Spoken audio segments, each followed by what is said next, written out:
This is a pot of thick soup. It's used as the soup base for our new dish. As for the new dish, we will only be able to try it at night, Mag said with a smile. Buddha jumps over the wall was a dish that involved complicated steps. Not one of the steps could be done haphazardly in order to make an authentic and delicious Buddha jumps over the wall. In addition, this was the system's improved recipe, and with the help of cutting-edge kitchenware technology, he was able to make the Buddha jumps over the wall in a day. If it was under normal circumstances, he would never be able to make it without a few days of work. Is it made with the shark's fins you brought back yesterday? Amy asked. Yes, but that's just one of the ingredients. Mag nodded. He looked at his watch, and turned the fire off. He opened the lid to take a look. The soup base was ready. He took out the shark's lips that he roasted dry overnight, and put them in the steamer. The ingredients had to be prepared individually. After he was done with the ingredients, Mag turned back with a smile to ask Amy, "Did you learn any interesting spells from your teacher today?" Yes, Master Urian taught me teleportation today." Amy nodded. She pulled her wand out and with a swing, it became a magic staff. After that, she drew a circle on the floor, and as an icy blue glow rose, a chilling sensation spread. The glow flashed, and Amy had already disappeared. Where did Amy go? Anna blinked and looked at the remains of some ice shavings on the floor. The icy blue light glowed on the same spot once again. When the light disappeared, Amy was standing in the same place with a music box in her hand. Smiling, she said, "Look, this way, I don't have to climb the stairs to go upstairs anymore." "That's great." The corner of Mag's lips twitched. He wondered, if Urian knew that she used the teleportation magic that he taught her just to go upstairs, what expression would he have? "Amy is so impressive!" Anna exclaimed as she clapped. "Miss Anna, let's learn how to dance. I saw a very interesting dance yesterday. Many hands can appear out of one person. It's really entertaining," Amy told Anna as she shook the music box in her hand. "Really? I want to watch it too." Anna's eyes lit up. She dashed out of the kitchen, following behind Amy excitedly. Mia and the rest did not have much to do currently, so they went over as well. Amy's music box had already become an important source of entertainment for everyone. The beautiful elf in the crystal ball seemed as though it would never tire as she danced to the beautiful singing. Besides, what they cared about more was that Amy said that in another half a month, the restaurant would be celebrating an important festival named New Year. According to customs, there would be some performances, so everyone would naturally have to learn and practice. 1,000 hands guanyin by a single person. Mag glanced at the little elf that was performing. He raised his brow. This is only possible in the fantastical world. However, not everyone is capable of performing it too. "Father, the soybean milk and yoshao this morning is very delicious.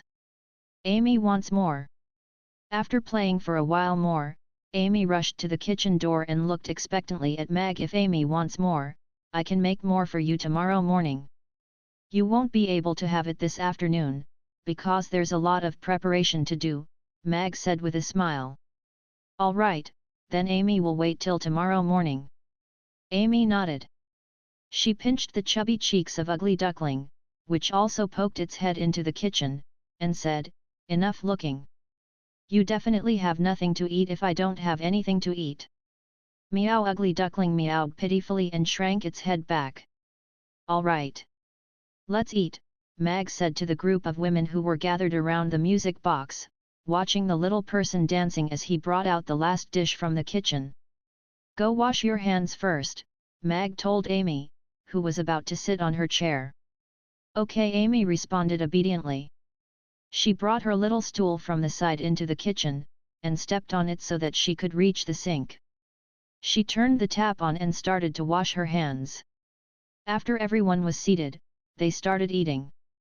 Amy looked at Mag just after she sat down at the table, and asked, "Father, I heard that the little friends I played with in the square have all moved. Can we go visit them to play?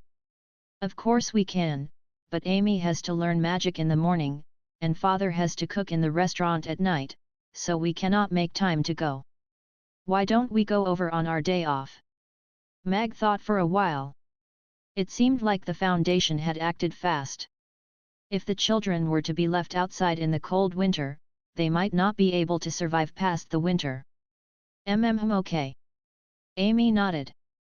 She picked up her chopsticks and put a piece of chicken in Mag's bowl. Father, thanks for your hard work. Have more chicken. Amy also has to eat more fish. Fish will make you smart, Mag said with a smile as he put a piece of spicy grilled fish in Amy's bowl. That's not true. The fishes that got caught are all stupid. Amy looked at the grilled fish and shook her head seriously. Amy picked up the fish and put it in her mouth. After she swallowed it, she smiled, and said, "But the stupid fish tastes good. Then have more of it." Mag put another big piece of fish in her bowl. He had no idea what he should say.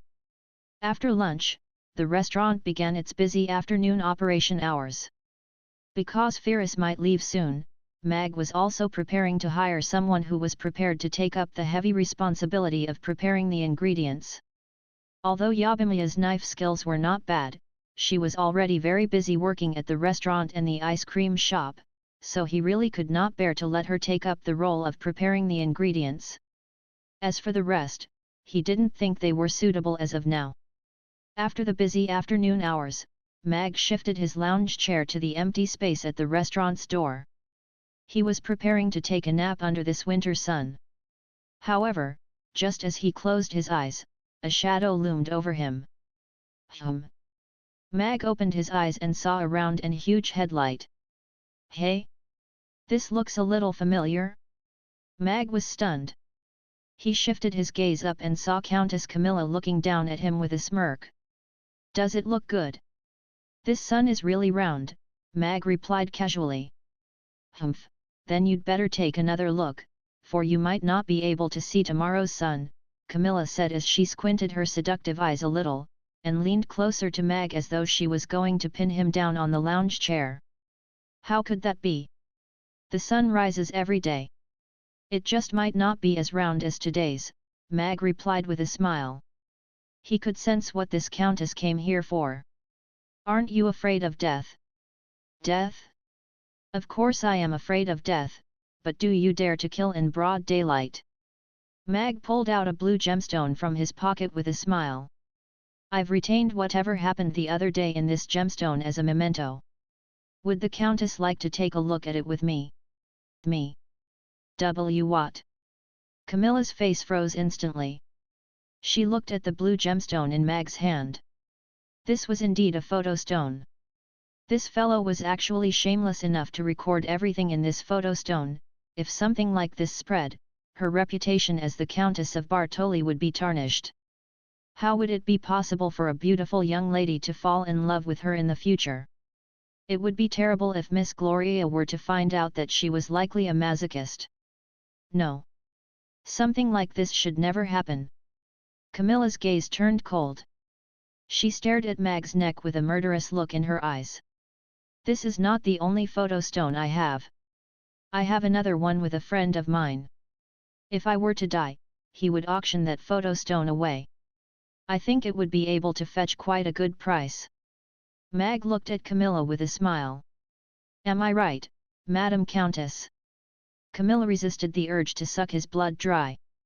She had not thought this refined-looking fellow would actually be so sly. Humans are indeed the most despicable and shameless beings. Camilla said coldly. All I want is to be safe. If you don't resort to stalking, knocking me out, kidnapping me, and other tactics, I can guarantee that no one else will know about this photo stone. Mag spread his hands out and smiled innocently. You, Camilla was shaking from anger, but she could not blow her top. She was the high and mighty Countess of Bartoli, yet she was toyed with and threatened by a mere human chef. This was very unacceptable to her. Mag watched at the bosom swaying with its owner and blinked.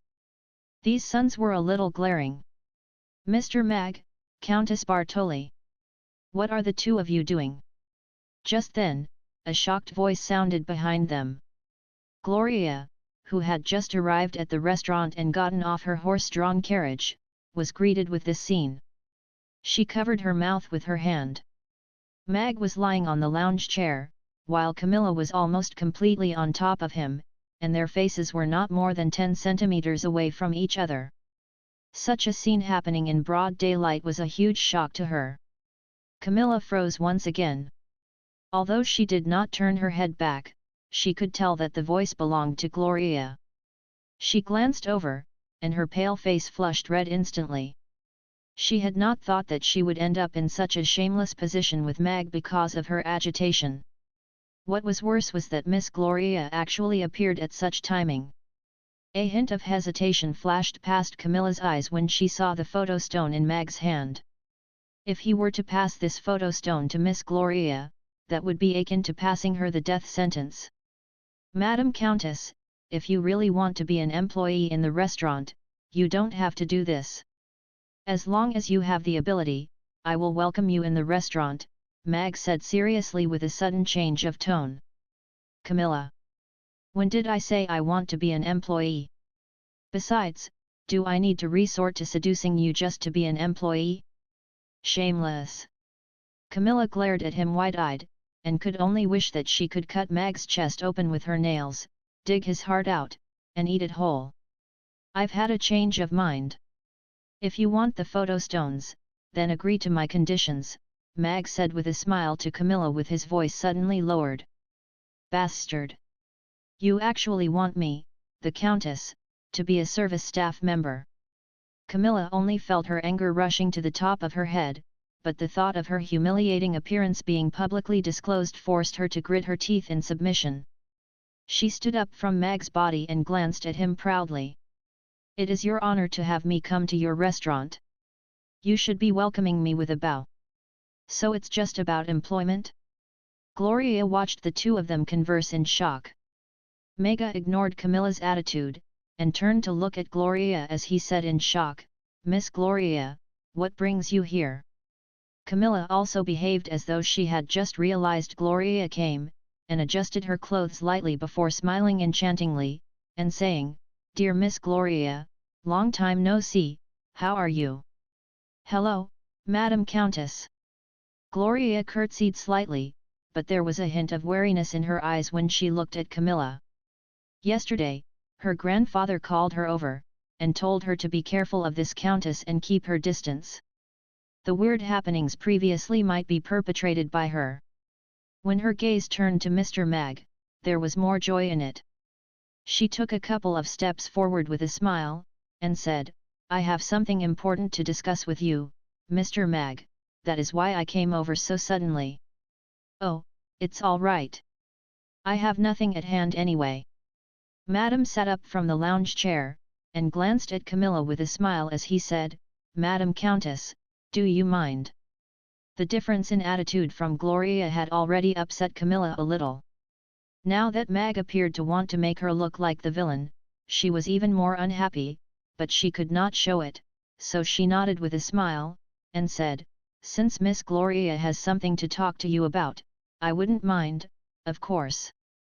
Then please make a move, Mag said with a smile as well, pointing to the side. Camilla gnashed her teeth together. When she saw Gloria turned her head over to look at her, she forced out a smile again. All right, have a nice chat. After saying that, she sauntered off to the side to give Mega and Gloria some space. I'm going to suck the blood out of this fellow one day. Camilla thought to herself and clenched her fists. She had never felt as oppressed as today. Miss Gloria, please take a seat here. Mag stood up and motioned Gloria to the seat at the side. He pulled the chair out for her, and sat down in the seat opposite her with a smile as he said, I wonder what is it that you want to talk to me about. Now that the blue suede is back on track, the profits of these 2 months had been calculated. Of them, 10% is your bonus. I've already changed it into Buffett banknotes and brought it to you.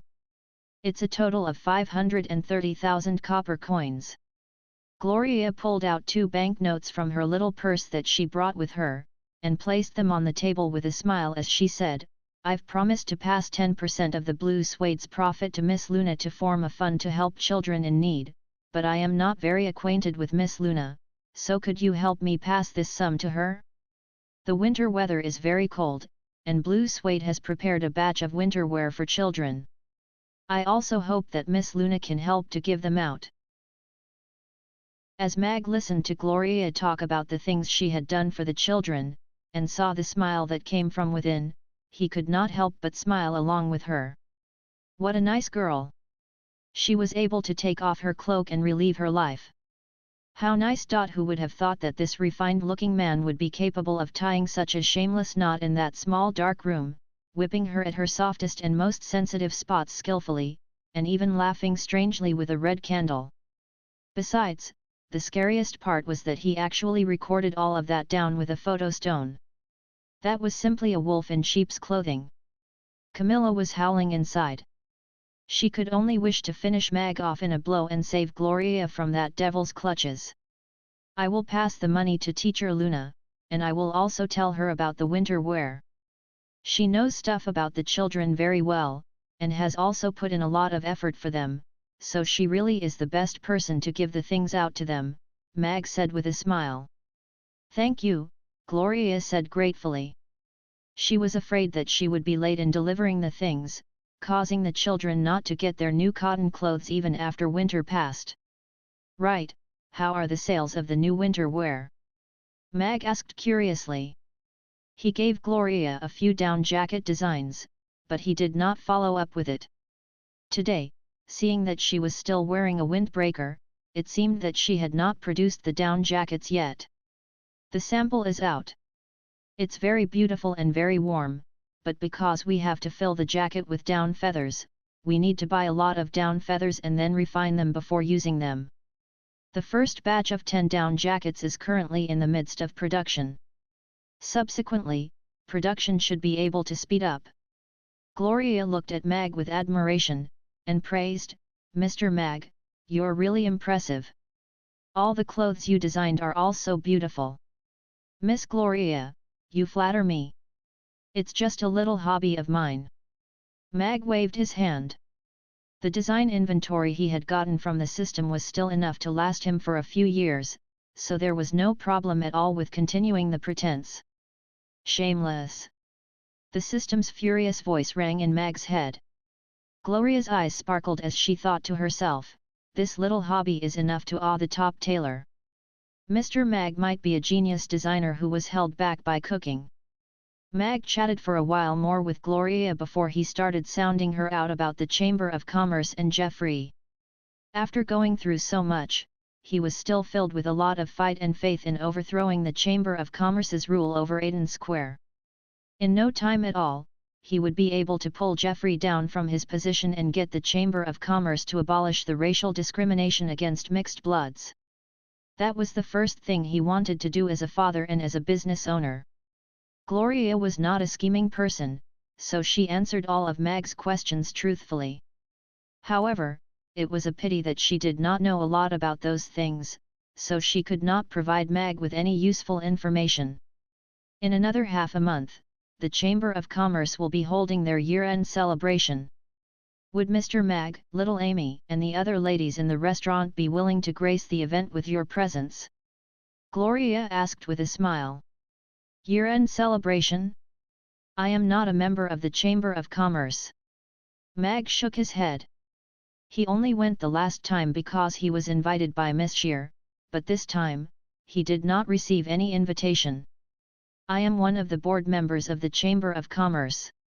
If you're willing to attend, you can enter with my gold card. Gloria pulled out a gold card and passed it to Mag. Mag looked at the gold card and hesitated for a while before accepting it. He nodded with a smile, and said, "All right, then I'll have to thank Miss Gloria." "You're welcome." Gloria blushed for some reason before she bade her farewell. Mag held the gold card in his hand and thought to himself, if it's the year-end celebration, that would mean that the first presidential election is about to start, right? I wonder if Miss Shear is ready to challenge Jeffrey. Camilla appeared at the table and sat in Gloria's seat as she disdainfully said, "Do you think you're caressing Miss Gloria's body by fiddling with the card that still has the remnants of her warmth and scent? Pervert."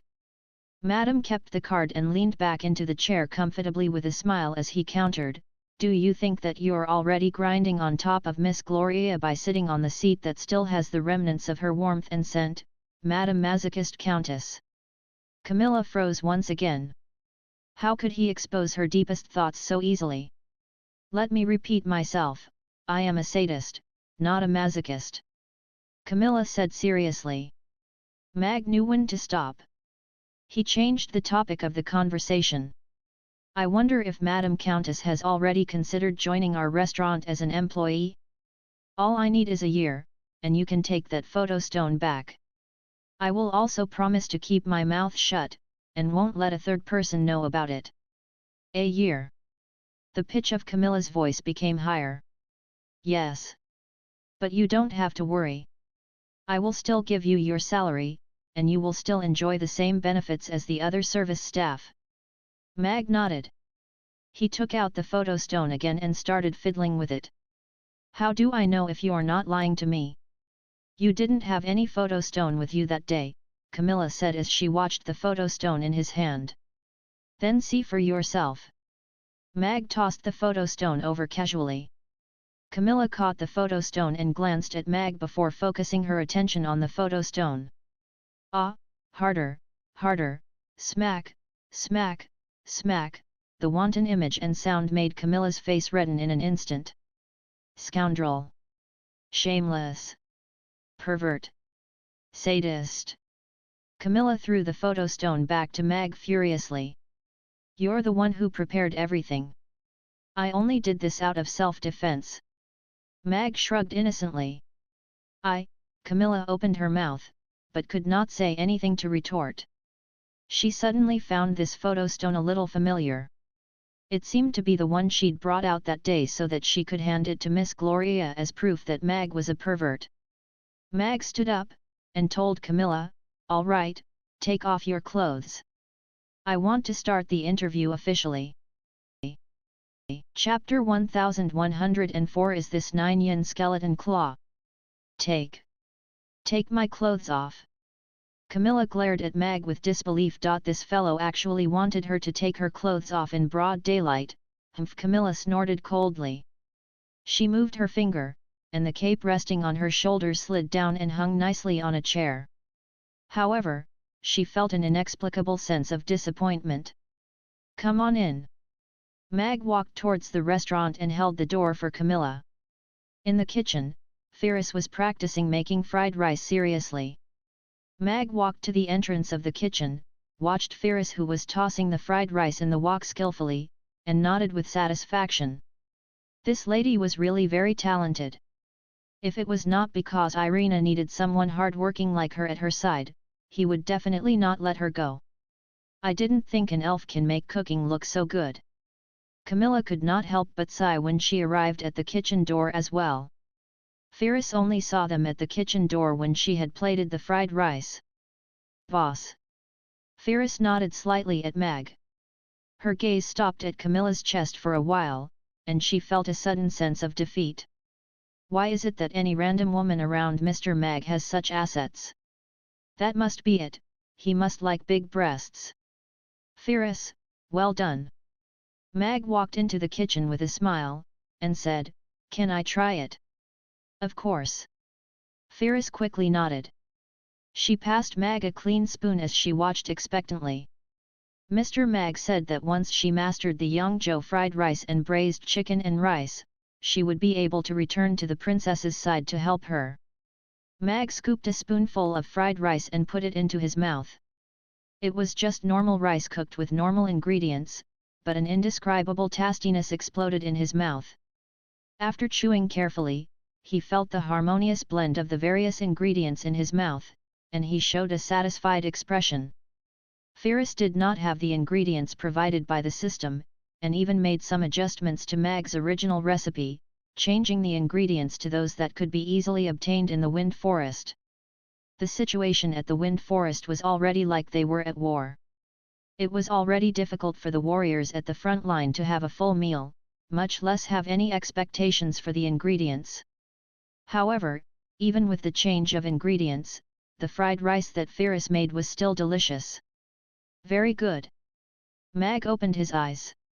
He looked at the nervous Firas and gave her a thumbs up. After that, he said, "You don't have to carry on practicing the fried rice.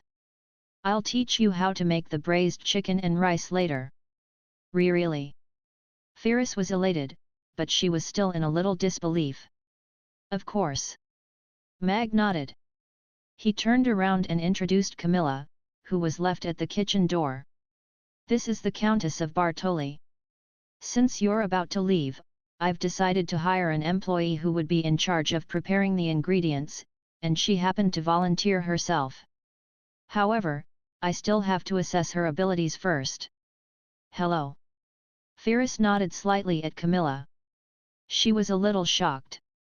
She had heard the princess mention this Countess of Bartoli before. She should be a vampire, and it seemed that she was also teased by the princess in the past. Camilla retracted her murderous look directed at Mag as she looked at Firas, and calmly said, "Hello." She did not really like elves. Back in the day, Irina had humiliated the vampires time and again, even. Those were bad memories for her, so she could not bring herself to like elves, and would constantly be cautious of them. "Madam Countess, come on in," Mag told Camilla as he pulled out a round and thick cucumber from the side.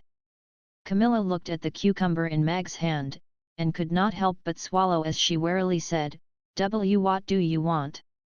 I need to assess your cutting skills and your talent." Mag put the cucumber on a chopping board and took a Chinese cleaver. He cut the cucumber in half, and then started slicing. Soon, the cucumber was sliced into long strips as thin as toothpicks and placed neatly on the chopping board. "It's your turn." Mag turned his wrist and passed the cleaver to Camilla. "What's so difficult about that?" Camilla smirked. She took the cleaver and started cutting the other half of the cucumber. "Ouch! Blood!" Mag looked at the intact cucumber and then at Camilla, who was pinching her long, clean finger, and his eyelid twitched. It seemed like he had gotten the wrong person. This countess did not seem like someone who could cut a cucumber up properly. "This stupid cucumber hurt me." Camilla glared at the cucumber on the chopping board furiously. "It's just a small cut. It will heal without you even realizing." Mag controlled his urge to roll his eyes, and said with a sigh, "Forget it, it seems like you're not able to take on the role to work in the kitchen." "I take back my words. You can't be the restaurant's new employee. This fellow is looking for an excuse to keep that photo stone. No way am I going to let that happen." The Countess looked at Mag a little worriedly, but still kept her arrogant expression as she coldly said, "It's just a cucumber. I can cut it as thin as hair." She lifted her right hand, and 5 sharp nails emerged from her fingers, looking like 5 sharp knives. She started scratching frantically at the cucumber, and once she stopped, the half cucumber on the chopping board was reduced to a pile of thin hair-like shreds. Mag picked up a strand of cucumber. Even he could not help but be in awe at such skills. "Is this the 9-yin skeleton claw?" Mag put the strand of cucumber down. He had nothing to say about her cutting skills, but the thought that it was scratched out with her claws made him feel weird. In any case, he could not accept a dish that was made this way. Camilla pulled out a nail filer, and started filing her nails as she proudly said, "Ha, I cut it thinner than you. Are you satisfied now?" Mag shook his head. "It does not meet the restaurant's hygiene requirements if you use your claws. If you can turn your claws into knives of equal size, and then maintain the same level of cutting skills, you will be recruited." "Humph, that's a piece of cake. I can do that easily." Camilla put 4 small knives between her fingers, and then cut a cucumber up into round slices of varying thicknesses. Mag caught a piece of cucumber that rolled out of the cutting board, and popped it into his mouth. He chewed on the crispy cucumber, smiled, and said to the embarrassed Camilla, "Congratulations, you are recruited. If nothing unusual happens, you can come over to familiarize yourself with the job tomorrow morning. Ferris will tell you about your job scope." Camilla, who was still trying to diffuse the awkwardness, was taken aback. She said to Mag, "Didn't you say claws are not allowed?" "Give me a minute," Mag said to Ferris before following Camilla to a place near the door. "Even though I am coerced by you and your despicable means to complete certain tasks, me working in your restaurant as a service staff member cannot be known to others. Otherwise, my reputation will be seriously damaged," Camilla said seriously. Mag nodded in agreement. Ingredient preparation can be done and completed before the restaurant opens for business. If you do not wish for others to know about this, you can leave after you complete your job. Then, the customers won't know you are an employee of the restaurant. Let's agree that it's only for a year. If you dare to scheme against me when the time's up, I will not let you off easily," Camilla said, clenching her fists. "Don't worry. I am a man of his word. As long as you work seriously and are obedient this year, I will return you all the photo stones." Mag nodded. "Humph," Camilla huffed coldly before she turned to leave. "Wait a sec, let me pass you the chef's uniform." Mag went behind the counter, took out a female chef's uniform, and passed it to Camilla right away.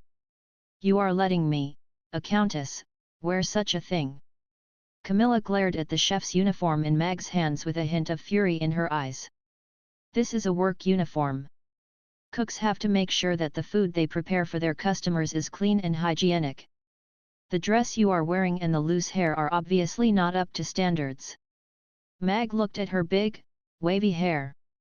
If a strand fell into the ingredients, it would be a disaster. Camilla hesitated for a moment before accepting the chef's uniform. "Oh, yes. Since you are going to be part of the restaurant's staff, it's not convenient to address you Countess. I will call you Camilla." Mag paused for a moment before smiling. "You can call me boss. How dare this chap address me by my name?" Flames of fury danced in Camilla's eyes as she said with clenched teeth, "Mag. All right. You may call me whatever you want." Mag shrugged nonchalantly. Anyway, he didn't care about that. Camilla grabbed the clothes and left in a huff. This was a hellhole, and she couldn't bear to stay a second longer. The black cat servant came forward, and cautiously asked a seemingly furious Camilla, "Madam, are you all right? Your expression doesn't look too good. What is it you are holding in your hands? Piss off." Camilla rubbed the chef's uniform in her hands on the black cat's face before transforming into a black shadow and disappeared. "Is this a chef's uniform? Why is Madam holding a chef's uniform?" Caesar stared at the clothes confusedly, but it quickly transformed into a black light and followed Camilla. After Camilla left, Mag began to teach Ferris how to make braised chicken and rice. This dish was actually much easier than Yangzhou fried rice. One only had to put the ingredients into the pot according to the sequence, and then get them out at the right timing. Ferris was a quick learner, so Mag had an easy time teaching her, and soon completed his tutorial. Mag washed his hands and prepared to leave. "Mr. Mag, do you think Her Highness can succeed?" Ferris suddenly asked from behind. "She can. She definitely can." Mag turned to look at her and nodded with conviction. Ferris's nervous expression relaxed instantly. She sniffled, and said, "Thank you. I am going out now." "Please continue," Mag replied smilingly as he walked outward with his bicycle. He rode his bicycle to Chaos School. Today was the students' day off, so the guard allowed Mag to ride the bicycle into the school. When Mag rode to the female teacher's dormitory, Luna happened to walk out with a stack of students' workbooks. Slightly taken aback, she asked, "What are you doing here, Mr. Mag?" "Teacher Luna, I came here to look for you." "I didn't expect to already bump into you," Mag said with a smile. "Why are you looking for me?" Luna looked at Mag perplexedly. It's about the foundation. Miss Gloria came to look for me earlier about blue suede fashions donations and the children's winter jackets. Let's take a seat at the pavilion for a while. Luna led Mag to a pavilion at a side. Miss Gloria had promised earlier to donate 10% of blue suede fashion's profits. Mag repeated to Luna what Gloria told him in that afternoon, and passed the 2 money checks to Luna. Here are 2 money checks. One is from Miss Gloria. The other one is my little token for the children, Mag said smilingly. Mag could be considered to have some considerable assets now, so he donated his 10% of the profits that Gloria gave him today too. Mr. Mag, your ice cream shop has already given plenty of help to the foundation. This money, Luna said with hesitation. Mag shook his head, and smilingly said, the children still need to go to school and eat. There are plenty of things you need to spend money on. Please keep this for the foundation, Teacher Luna. It was because of you that Amy didn't go hungry then. Now, we are able to help even more children.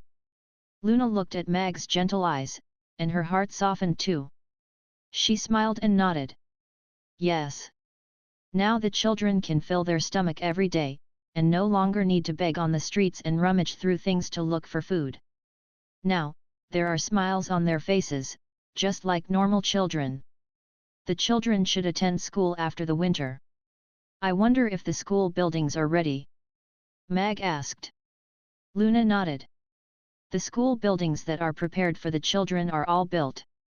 The construction team sent by the city lord's castle was very efficient. The recruitment and training of new teachers are in progress too. We are sure that the children can start school in the next term. Mag nodded, and said with heartfelt feelings, they have food, shelter, and education now. Being able to meet you is these children's greatest fortune. Luna gazed at Mag, and seriously said, being able to meet you is my greatest fortune, Mr. Mag. At the northwestern border, at a location near to the Cursed Seal, a merman gazed at the huge swirl of yellow sand afar, and let out a shrill warning conch horn. A squad of 100 mermen wearing bright clothes went up to provoke the opponent, and successfully pissed off the first group of nether sharks. They began to lead the 100-odd nether sharks into a mad rush mode. The chase didn't go on for long. The merfolk disappeared entirely after they dashed into a narrow canyon, and the 100-odd nether sharks also dashed in after them. Numerous ultrasonic balls sealed up the 2 sides and the top of the canyon. The nether sharks stirred up their whirlwinds, and began to crash back and forth in the canyon frantically.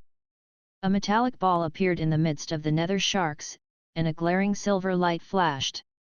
The crazy whirlwinds of nether sharks within the 1 kilometer disappeared instantly as if they were disarmed instantly. A squad of mermen descended from above with shiny weapons in their hands, and brandished them toward the vortexes at the top of the nether sharks' heads. This was an intense close combat. The nether sharks, which lost their whirlwind's defense and space to maneuver, were at a disadvantage for the very first time in their fight with the merfolk. Similar incidents were taking place in different parts of the canyon again and again. The merfolk held onto the amazing machine bestowed by God and disarmed the nether sharks' whirlwinds easily, and then began their attacks on the nether sharks' weak points to kill or subdue them. A general strode into a great hall quickly, and agitatedly said, "Your Majesty, we have reports from the front. The 3rd batch of attacking nether sharks has been completely annihilated." Smiles appeared on the faces of both the king on the throne and the high priest standing in the great hall. Yes.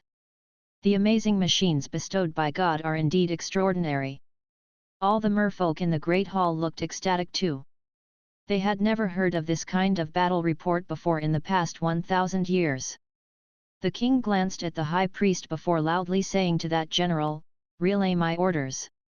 From the next batch of nether sharks onward, there's no need to kill them all. Select suitable nether sharks and capture them. Let's start to build the nether shark demersal fishing grounds." "Yes," that general acknowledged, and strode out. "Wait a minute. Have them collect all the nether sharks' fins and lips. That lord has important uses for them," the high priest said. "Yes. After Mag returned from the Chaos School, he dived straight into the kitchen for the last and most important procedure to complete. Buddha jumps over the wall.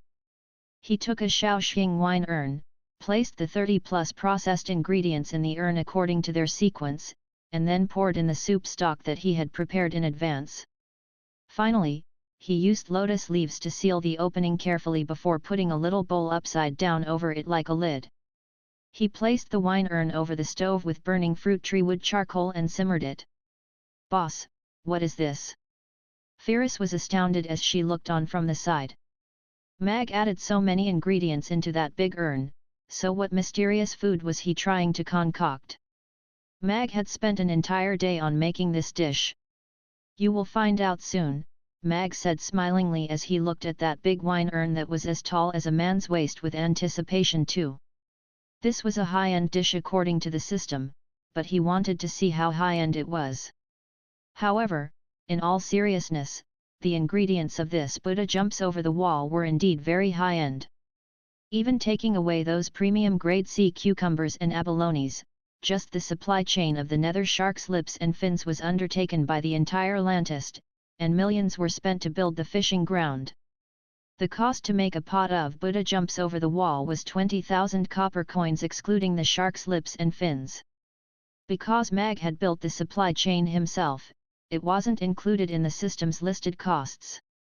Adding another 10,000 copper coins to the cost should be rather reasonable, right? Mag thought. An earnful of Buddha jumps over the wall like this could last 30 people 10,000 copper coins for a helping. Even just selling one earnful a day could earn a profit of 270,000. Mag was actually rather worried about the sales of Buddha jumps over the wall that cost 10,000 a helping.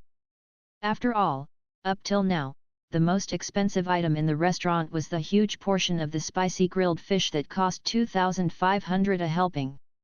A dish that cost 10,000 copper coins a helping. Let alone in Chaos City, one wouldn't find it even in Rodu. With such ingredients, even if it was cooked without care, it would be the tonic among the tonics, Mag convinced himself easily. The ingredients that he used could be sold at a high price individually. This urn of Buddha jumps over the wall would have 20+ helpings left after they tasted it first.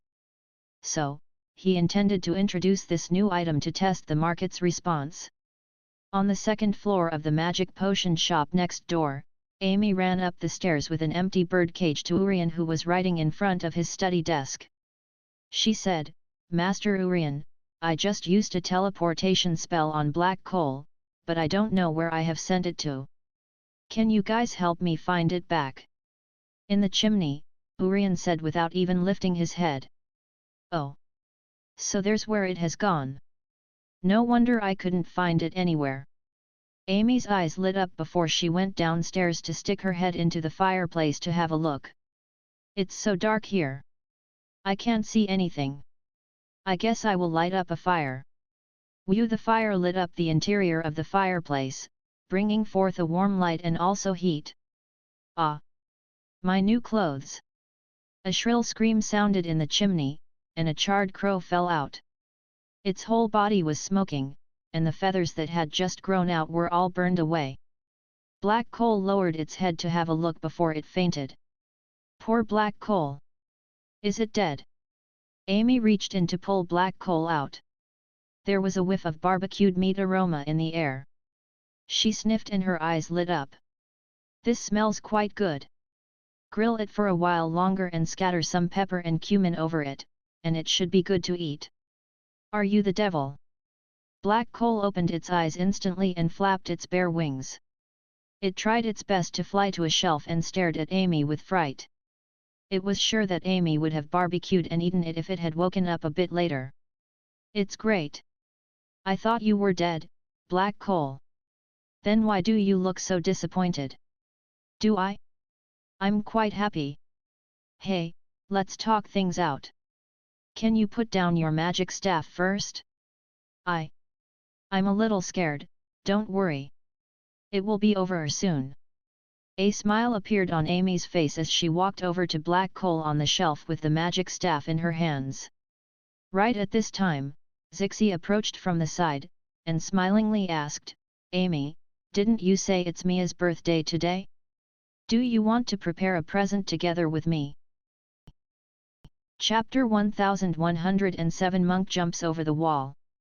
Most of the prison structures of the Basti prison were built underground. Layers of magical restraints in hard rock and steel that were tens of meters thick formed the most impenetrable prison cells on Norland continent.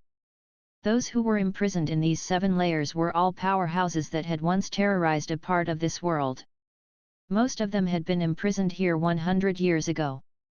They were labeled as war criminals prior to being imprisoned. The 50th level, the 4th level of the middle 7 levels. A middle-aged prison guard with a beer belly and a young prison guard in his 20s were patrolling in the walkway. They soon got bored after walking back and forth in a 10 meters long walkway. "Chief, who is being held in there? Why do we need so many restraints? And the warden still has to come here to patrol once a day himself," the young prison guard asked the middle-aged prison guard curiously. The thick iron door was tightly shut, so there was no way to see what was inside the cell. Even the handling of food was done by a small teleportation portal.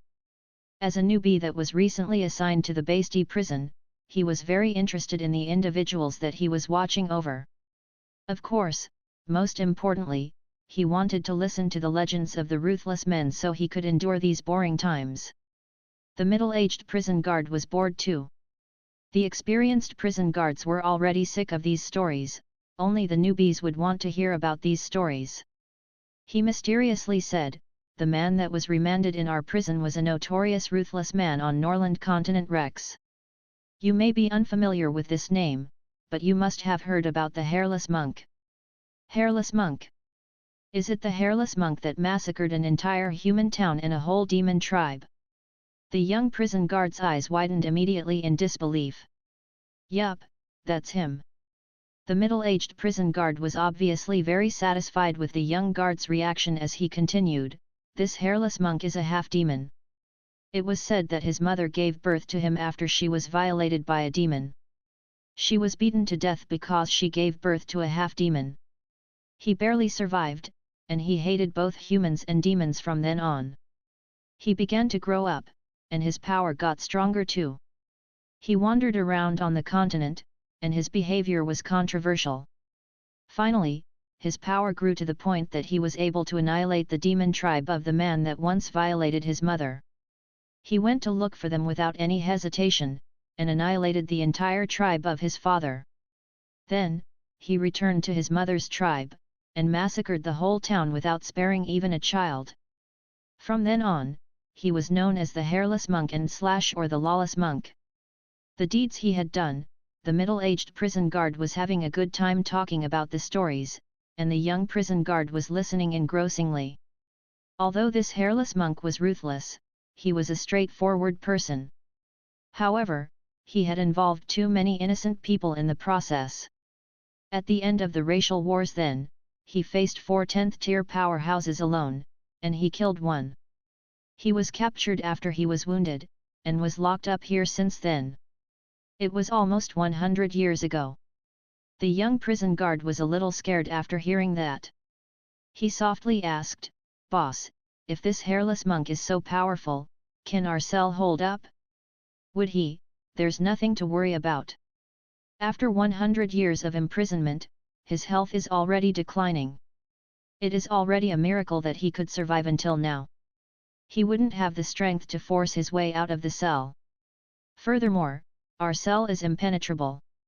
There are a total of 7 iron doors, which get thicker and thicker. There are also all sorts of magical restraints which the Hairless Monk at his peak couldn't even get out, let alone now bam." A thick iron door was smashed against the wall. There was a huge dent in the wall, and the iron door became a piece of metal scrap. There was a clear footprint with 6 thumbs in the very center of the door. The alarm went off loudly in that instant. The 2 prison guards' voices faltered as they glared at the hole where the door was before with their mouths wide open. A strapping bald guy with dark brown skin who looked like a middle-aged man walked out from the walkway slowly. He glanced at the 2 prison guards standing against the wall with shaking legs, and turned to walk down the other walkway. He lifted his leg and kicked away the walkway's door that was covered with magical restraints and over 1 meter thick. He looked around as he murmured, "What exactly was that smell?" Then, he disappeared at the walkway's corner. Just now, that, the prison guard's voice was quivering. First tier event. The hairless monk has broken out of prison. The hairless monk has broken out of prison. The middle-aged prison guard grabbed the communication on his chest and hissed into it. "Wah! Smells so good." At the kitchen's entrance, the ladies were staring at the wine urn which just had the lotus leaves removed from its opening. A mesmerizing aroma gushed out from it and seeped into their hearts, making their eyes lit up. "Father, is this the new dish you made? It is fantastic." Amy's eyes were closed, and she licked her lips with her tiny pink tongue as she stared at that wine urn. Seafood, meat, mushrooms. It obviously is a messy stew, yet the aroma is so enticing. After taking a deeper sniff, the distinct levels of smell are mesmerizing. Boss is really too formidable. Yabimiya looked at Mag with admiration.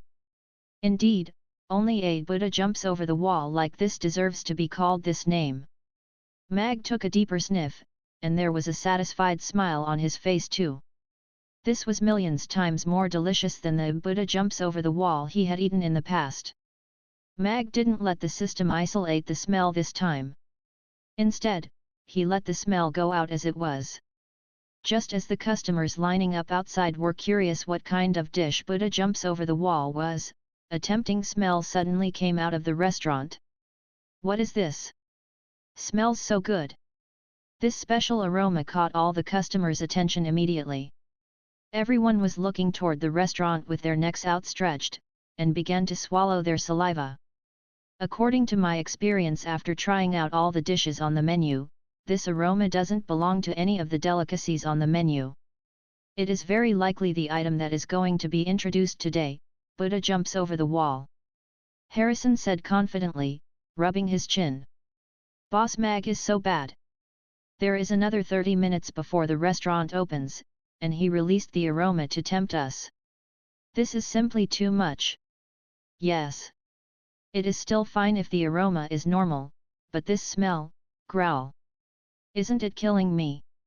The customers began to grumble as they patted their tummies with discontent and expectations. Bam! Right at this moment, a figure descended from the sky and crash-landed in front of the restaurant.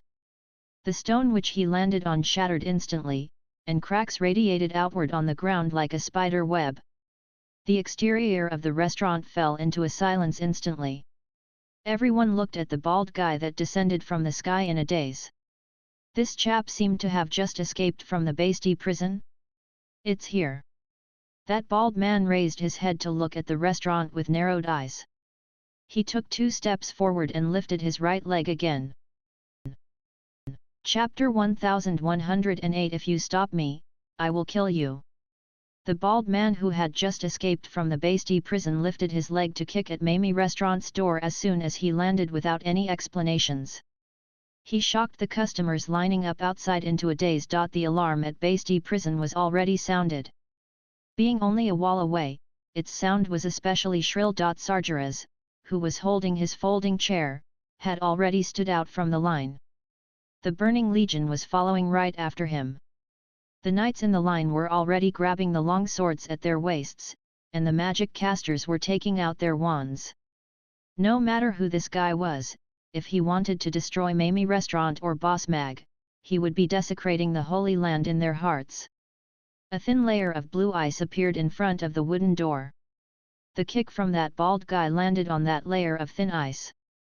The 1 meter thick iron door full of magical restraints was already thrashed by a kick of his. In comparison, this thin layer of ice and the wooden door behind it looked so fragile. Crack! A crispy crackling sound appeared. The expected scene in which the ice was turned to dust didn't appear, and countless cracks appeared on the thin ice instead. It held on for a while before it shattered into powder. The power in the bald guy's kick was totally dissipated by the ice as the foot landed on the first step.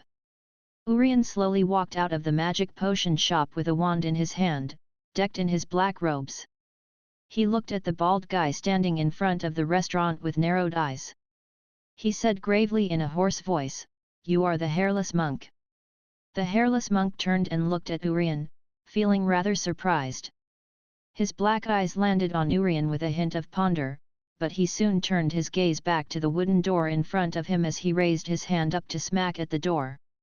"I don't care if you have hair or not. My disciple's house's door is not for you to smack." Right at this time, an irascible voice sounded from afar as a red light flashed across the customers lining up, and crashed into the hairless monk. A magic caster's staff came out from the red light, and smacked toward the hairless monk's head. The hairless monk retrieved his outstretched arm and blocked it in front of him. Bam! A dull thud. The hairless monk took 2 steps back, and a red mark appeared on his brown arm. When the red light went away, Kraso landed onto the ground lightly as he stamped his magic caster's staff, which was as tall as a man, onto the ground and stabilized himself. He gazed at the head of the hairless monk for a moment before he burst out laughing. "I say, it's already been 100 years, and there is still no hair on you, chapter. The hairless monk? Could he be that hairless monk in the legend?" someone exclaimed loudly in the crowd. Many had a panicked expression on their faces, and began to back off subconsciously. Obviously, they had heard about that hairless monk. However, even if they hadn't heard about him, after watching Urian and Krasu, the 2 legendary magic casters, attacking him one after another and not able to hurt him, they could already gauge the man's terrifying power. "Who is the hairless monk? Can someone tell me more about him?" someone asked curiously. Since Urian and Krasu, the 2 legendary magic casters, had already stepped out, there obviously was no need for them to interfere anymore. They should be content with being the audience. If you want to hear about this hairless monk, very quickly, the storyteller, Carl, in the crowd began to beat up a rhythm with his slapsticks and telling the audience some basic information. An urgent attack is imminent. Defense will be overloaded. Crisis is temporarily averted. Mag had already received the urgent reminder as soon as the bald man was about to kick the door. He looked toward the door in a shock while still holding the lotus leaves in his hands. Who was this guy? Both Amy's masters were present at this time, and he actually chose this timing to smash his door. However, he had swiftly sensed an unknown and powerful presence outside. A 10th tier powerhouse. This made him wary. A 10th tier powerhouse smashing at his door. This was a situation that had not happened before. Could it be a powerhouse from the Red Dragon tribe who came here to seek trouble? What a powerful presence! Elizabeth stepped in front of Mia as she looked toward the doorway nervously. That wasn't the presence of Urian and Krasu, but it was so strong that it was almost on par with the Great Elder. It had to be an expert that not many could match up to. Is there a fight out there? It must be very exciting. I am going to have a look. Amy grabbed the little stool next to her and ran toward the door. Amy, wait up! Mag dumped the lotus leaves aside and followed Amy to the door. With the presence of Krasu and Urian, he wasn't really worried about Amy's safety, but he was rather curious who was the 10th tier powerhouse that came to smash his door. After being pushed back 2 steps by the Krasu's staff attack, the hairless monk looked at Krasu. His gaze stopped at the magic staff in his hand for a moment before a hint of recognition flashed across his face as he said in a low voice, "It's you. Ha, I didn't expect you to still remember me after all these years." Krasu pursed his lips. "I remembered it." The hairless monk looked at the magic staff. Krasu fondled his short beard. "I was at my most handsome period 100 years ago. Now, I am old, so it's normal that you can't recognize me. Haha. His meaning is you aren't as memorable as a club." Urian rolled his eyes at the side. The customers, who had already backed 20 meters away from them, raised their heads high to stop themselves from laughing out loud. Krasu had an awkward expression as he put his hand down. He said to the hairless monk, "Since you already escaped from that prison, why don't you find a place to hide?" Why did you come to smash my disciple's door? Urian's expression became severe too. Blue light began to sparkle on his wand as if magic was going to burst out any time. There is something I want inside there. The hairless monk took in a deep sniff, and a mesmerized expression appeared on his face. He looked at Krasua and Urian with an intent to kill in his eyes as he coldly said, "When I get it, I will leave. If you stop me, I will kill you." A cold air spread out from under Urian's feet, and frost appeared on the ground like a white pathway and extended toward the hairless monk. A bright red fiery glow also appeared on the magic staff in Krasua's hands. Hot air began to turn into a hot wave as if even the space was going to burn through. The customers in front of the restaurant began to back another tens of meters away. Even getting a little caught up in the battle of the 10th tier powerhouses could have a disastrous outcome. Their surroundings were in complete silence. Creak. Right at this moment, the restaurant's door opened outward gradually. A little Lolita popped her head out, carrying a stool, and a little chubby orange cat squeezed its head out from between her legs. His whole life was rife with hardships and hatred. He watched his mother being beaten to death. He slaughtered his father and his people. He also killed those who murdered his mother and those who cheered the murderers on. He didn't know what was beautiful and good. When he killed all his enemies, he even lost his reason to live on. Without goals and hopes, there was no difference between the living and the dead. That was why he lost, and was then sent to the Basti prison. He had never tried to get out of the prison cell for the past 100 years. To him, the world beyond the prison cell was just another, bigger prison cell. Thus, there was no need for him to jump from a small cell to another bigger cell. Until just a moment ago, when he felt a mysterious calling. He had forgotten how long it had been since he had felt such a strong desire. He followed the calling in his heart, left the prison cell where he had stayed for the past 100 years, and came to the outside world. He found a restaurant that was only one wall away from the Basti prison. The aroma diffusing in the air was so distinct. He was sure that was the scent that led him here. It might be some kind of miracle drug. No matter what it was, he wanted to have that thing that emitted that mysterious aroma. This strong sensation was almost beyond his control. But as he gazed at the little girl who popped half a body out of the door, he felt his hard as stone heart suddenly quiver as if dozens of mud casing had begun to fall off and it started to beat again. Perhaps every description of beauty and good should be used to describe a cute little person like her? That pair of eyes as pure as the stars made him lower his huge hand unconsciously because he was actually afraid to frighten her. Amy's big eyes rolled about in embarrassment as she whispered, "Did I interrupt you?" "It's fine, please continue. I will stay at the side very quietly." Then, she slowly moved out from behind the door and put down the stool. She sat down properly and hugged Ugly Duckling in her arms. She propped her head on it and smiled. "You guys can continue now." Black lines appeared on the faces of the customers who were watching Amy worriedly when she came out. This little girl's guts were really unparalleled. Krasua's and Urian's eyelids were twitching too. Their precious disciple was perfect except her penchant for watching a show. Moreover, she wasn't afraid of trouble. She simply grabbed a stool and sat at the very front. This made them unable to do their thing. The restaurant's door opened, and a rich aroma washed right over them. Rex's eyes became determined again. The thing he was searching for was indeed in there. "I am the boss of this restaurant. May I know what is going on?" Mag, who opened the door fully, asked the strapping bald man at his door calmly with wariness and caution. Amy already came out with her little stool, so he naturally couldn't hide behind the door any longer. This chap had to be a tough nut as he made Krasua and Urian this nervous. Barefooted, tattered clothes, shiny bald head, tanned skin, bulky figure, and the shrill alarm coming from the next door. Mag could basically guess the origin of this man.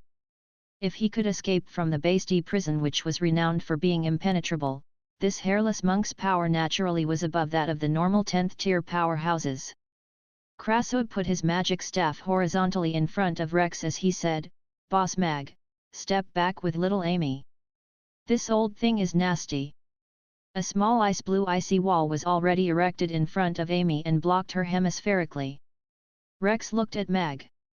He could see that this man and that little girl should be father and daughter, so his tone of voice became calmer as he pointed toward the restaurant, and said, "I want that thing." That thing? Mag was puzzled. What was in the restaurant that was worth this bald-head boss breaking out of prison for? Krasu and Urian were puzzled too. Since this chap's target wasn't Amy, then what could it be? "You came to eat Buddha jumps over the wall, right? The aroma is super enticing, right?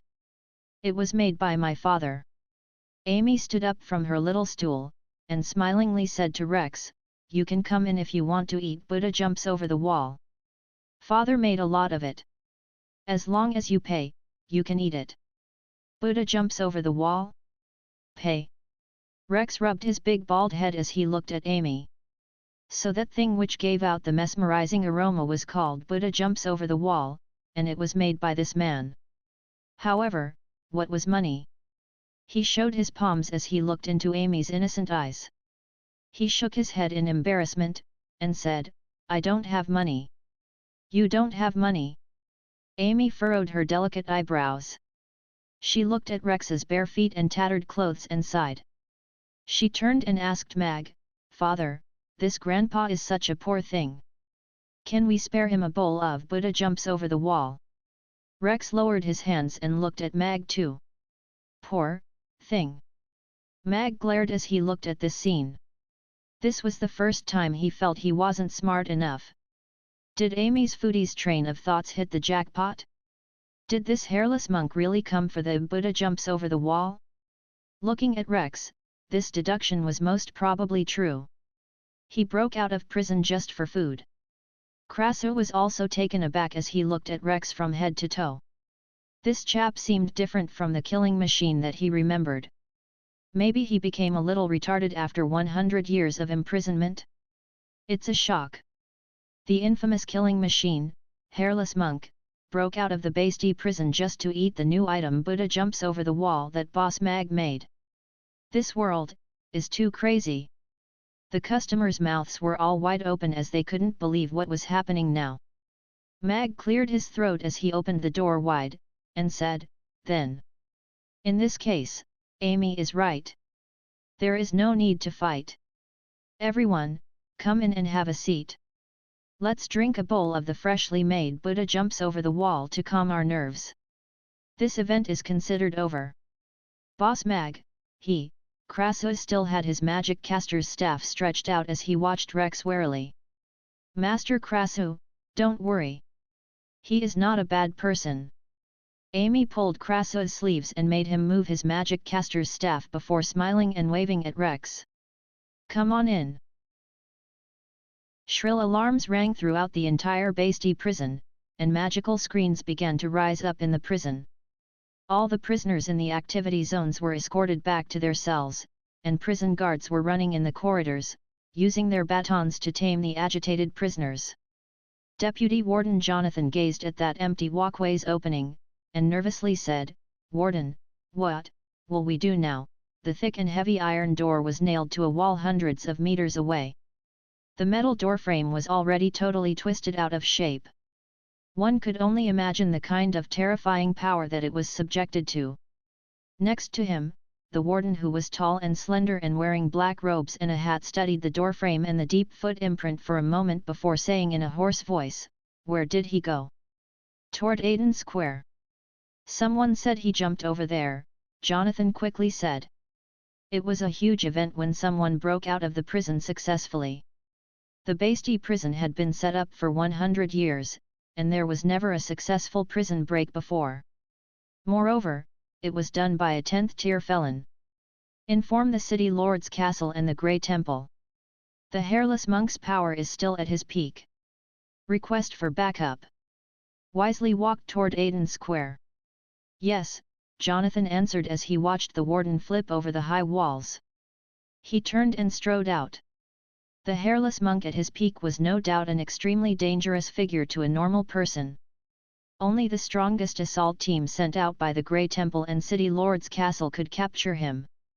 At the restaurant's entrance, the customers stared at the door that was slowly closing with their mouths agape. The intense tension in a duel between the legendary powerhouses that was almost to start were resolved so peacefully by Little Boss Cuteness and Boss Mag's new item. I say, was that indeed the real hairless monk? Given his character that let him easily massacre an entire city, did he really give up a fight just for a bowl of Buddha jumps over the wall? Even though I thought it isn't very reasonable to, looking at the reactions from the Basti prison and Lord Krasua and Lord Urian having a tie with him, it would indeed be unreasonable if he wasn't the hairless monk. Although I don't know how powerful the hairless monk is, what I am sure of is that the new item that Boss Mag made this time must be very delicious, the customers discussed softly, and nobody dared to go near the restaurant for a while. Amy led Rex into the restaurant with Krasua and Urian following them in. One was guarding Amy behind her and the other followed close by. They were both looking at the hairless monk with an alert gaze. They had both fought with this man before, so they were very aware of his unpredictable character and powerful capabilities. Rex followed behind Amy with his hands behind his back. His gaze swept across the murals on the restaurant's walls. He took in the wall murals of different races, and was a little out of sorts. 100 years had passed in a flash, and this world had changed a lot. Elizabeth stood in front of all the ladies as she watched Rex warily. She had heard all their conversation earlier. The name of the hairless monk was very notorious in the Norland continent, so she naturally had heard of him too. Please have a seat, everyone. It so happens that we are about to have our dinner too. If you don't mind, let's eat together, Mag said with a smile as he turned around. He wasn't nervous at all. After all, he was a man who had been around, and had inherited Alex's memory too, so he felt on par with any experts he met. 2 tables were put side by side, and all sorts of scrumptious food was placed on them. They were indeed preparing to eat dinner. Then, we will need to add another table and 3 more chairs. Yabimiya walked out from behind Elizabeth, and carried a table to join with the other 2 before carrying another 3 chairs over. You will sit here, Amy said to Rex and pointed at a corner seat. Rex's gaze swept across everyone before landing on Amy again. There wasn't a hint of fear in the little one's innocent gaze. After a moment of hesitation, he complied with Amy's arrangement and sat down. Krasua and Urian sat down on his left and right. They gave each other a look without speaking a single word. With the 2 great magic casters holding down the fort, Mag indicated to the ladies to take their seats while he walked toward the kitchen. The Buddha jumps over the wall was only half revealed earlier. He still had not scooped it out. 10 black terracotta bowls were lined up. He used the big soup ladle to scoop the thick Buddha jumps over the wall into the bowl. Then, he put the shark's fins, abalone, and the rest of 30 ingredients into each and every bowl. He made sure every ingredient was present in each bowl to ensure that everyone could taste the complete Buddha jumps over the wall. Mia, Babla, Mag called, and the 2 of them quickly came in and helped to carry the bowls of Buddha jumps over the wall out. The thick brown soup was piping hot. The fragrance of the wine greeted their noses and went straight into their organs. All the different ingredients were competing with one another, and they made everyone's eyes lit up. This is the smell. Rex stared at the black terracotta bowl in front of him in disbelief. The rich aroma washed over him together with the steam. This was exactly the smell he was searching for. It actually wasn't a miracle drug, and was a dish instead. There were all sorts of ingredients in the thick broth. The ingredients were visibly soft and tender, but they still retained their original shape. They didn't turn mushy because of the stewing. For the past 100 years, he had almost forgotten about the taste of food. Even though the Basti prison would provide him with a fixed amount of food every day at a fixed time, he only ate a little whenever he remembered. He would mechanically chew and swallow the bland food. Only a little food could sustain him for a long time. The last time he ate was approximately 1 month ago. The table was full of brightly colored food, and the whiff of aroma that greeted him made him expectant. I am going to dig in. Amy was the first to pick up the spoon. She scooped a spoonful of the thick broth, and blew at it gently before putting it into her mouth. Gulp. After swallowing the broth, an elated look appeared on Amy's face. She swayed her head left and right as she happily exclaimed, "It's so delicious." After speaking, she scooped up a piece of shark's fins which looked like a jelly. She sucked it in, and it simply glided into her mouth. "Woo, it's fun and delicious." "It's so interesting," Amy said excitedly. As if she was digging for treasures, she used the spoon to dig around for the next ingredient. Amy is enjoying her food so much. Everyone swallowed their saliva, and then began to pick up their spoons. Rex finally retrieved his gaze from Amy. After some hesitation, he, too, picked up the spoon. He held the spoon awkwardly as he scooped up a spoonful of broth, and put it in his mouth. He seemed to have seen the big fishes swimming in the sea, the beasts running freely in the woods, the mushrooms growing on the dead wood after the spring rain. What vibrant scenes! The heart that was dead for a century couldn't help but start beating together with all these scenes. The dark cloud of hatred was already dispersed, so the heart and mind were empty. It seemed to be a rather good thing if they were filled with these wonderful feelings. The rich aroma of meat was presumptuously showing off that it was a meaty soup. Although it was a meat dish, it wasn't greasy. It was so perfect that it made them want to take another sip. The soup flowed down the throat, and nourished the throat and esophagus. A slightly numb feeling began to slowly rise up from the stomach, and seeped into the limbs and body. A part of it continued to rise until it reached the top of the head. The scalp was tingling as if something was trying to break out of it. The slight numbness didn't bring him any discomfort, but instead gave him a very soothing but inexplicable feeling. Vaguely, he seemed to have seen a young lady carrying a baby with a tranquil smile. "Mother!" Rex murmured softly in his heart. He was totally immersed in the delicacy voluntarily. Krasu and Urian glanced at Rex, who became a little out of sorts after drinking a mouthful of soup before picking up their own spoons to take a mouthful. Their eyes lit up too, and they became immersed in that scrumptious broth. "Oh!" Yabimiya, who just had a sip, suddenly stood up. A golden dragon tail began to emerge uncontrollably. A numb feeling spread throughout her body, and very fine golden dragon scales began to appear on her cheeks and wrists. The dragon horns on her head became a bright golden color, and looked even more intricate and beautiful. Mia was still holding her spoon as she gazed at the scales on her wrists in a daze. She then swiftly touched her face, and started to panic when she felt the scales. She urgently said, "What do I do? What do I do? I have scales on my face too." Everyone watched this scene in a daze. Usually Mia only transformed when she ate Rigiamo. She didn't expect to have a dragon tail just after drinking one mouthful of soup. Moreover, there were fine scales on her face and cheeks. "What beautiful dragon scales, big sister Mia." "Don't worry, these dragon scales are beautiful and not scary at all," Amy consoled Mia. "Yes. There's no need for Mia to worry. Maybe these dragon scales could also be kept away like the dragon tail." Mag also consoled her. And just like Amy said, the dragon scales on Mia's cheeks were fine and thin. There was a narrow triangular strip on both sides of her cheeks, and they gave her a wild beauty look. It wasn't scary at all. "This is reversion." Elizabeth also stood up instantly and stared at the fine scales on Mia's face in a shock. This was a situation that would only happen after the dragon source in her body was stimulated. The dragon source that her father left behind wasn't utilized yet, but because of a sip of broth, Mia had begun the journey of becoming a real giant dragon on her own accord. Reversion. Mia looked at Elizabeth perplexedly.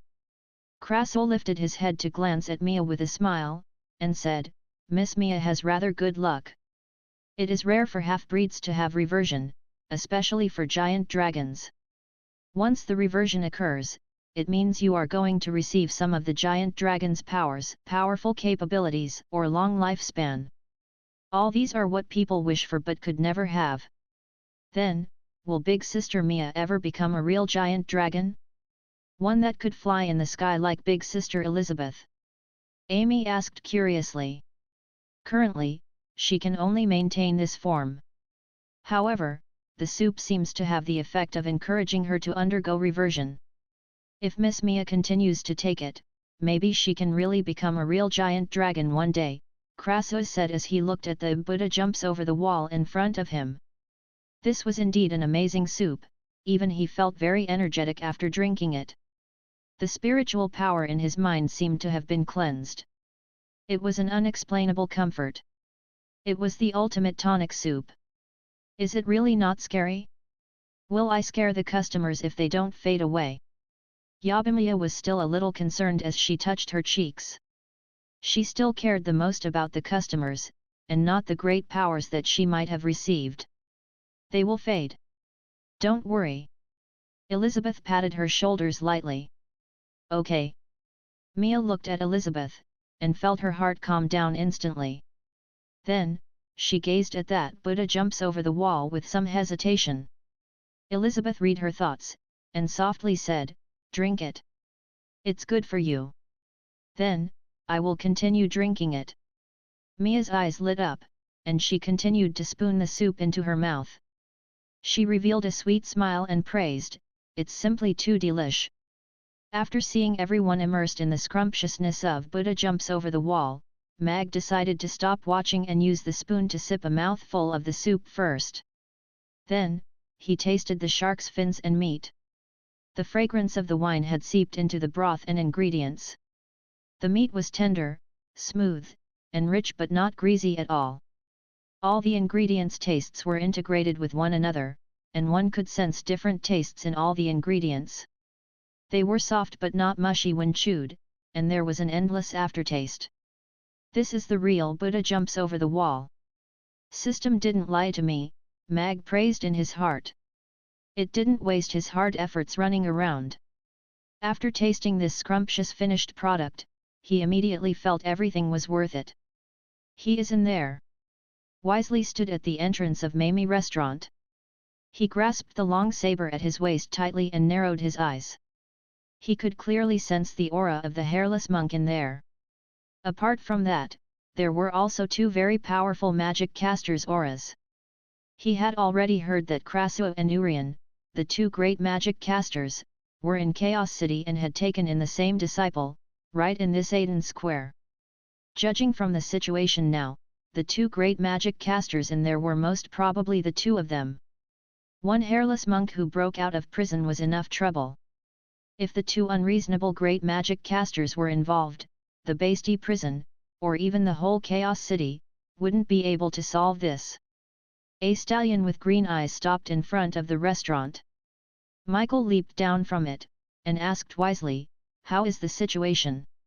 Roland walked out from a glowing light. As he looked toward the restaurant, he said, "Seems like he has already gone in." The nosy crowd who had no idea of the situation looked around curiously. The alarm from the Basti prison was still going on, and the cold expressions of the Grey Temple's people made the whole situation even more suspicious. Mamie Restaurant, which took all the 6 top spots of the delicious cuisine rankings, was very famous recently. Any small happenings would become the latest gossip. After the restaurant closed its door, there was only total silence inside. Hence, the regulars were also curious about what was going on in there, and whether they would be able to eat the delicious food tonight. "My lord, should we launch an attack?" wisely asked Michael, without explaining about the breakout. Since he could break through the prison's restraints and defense, it means his power is still at its peak. Launching an attack right here, we could hardly withstand the aftermath. Unless, Michael's voice faltered.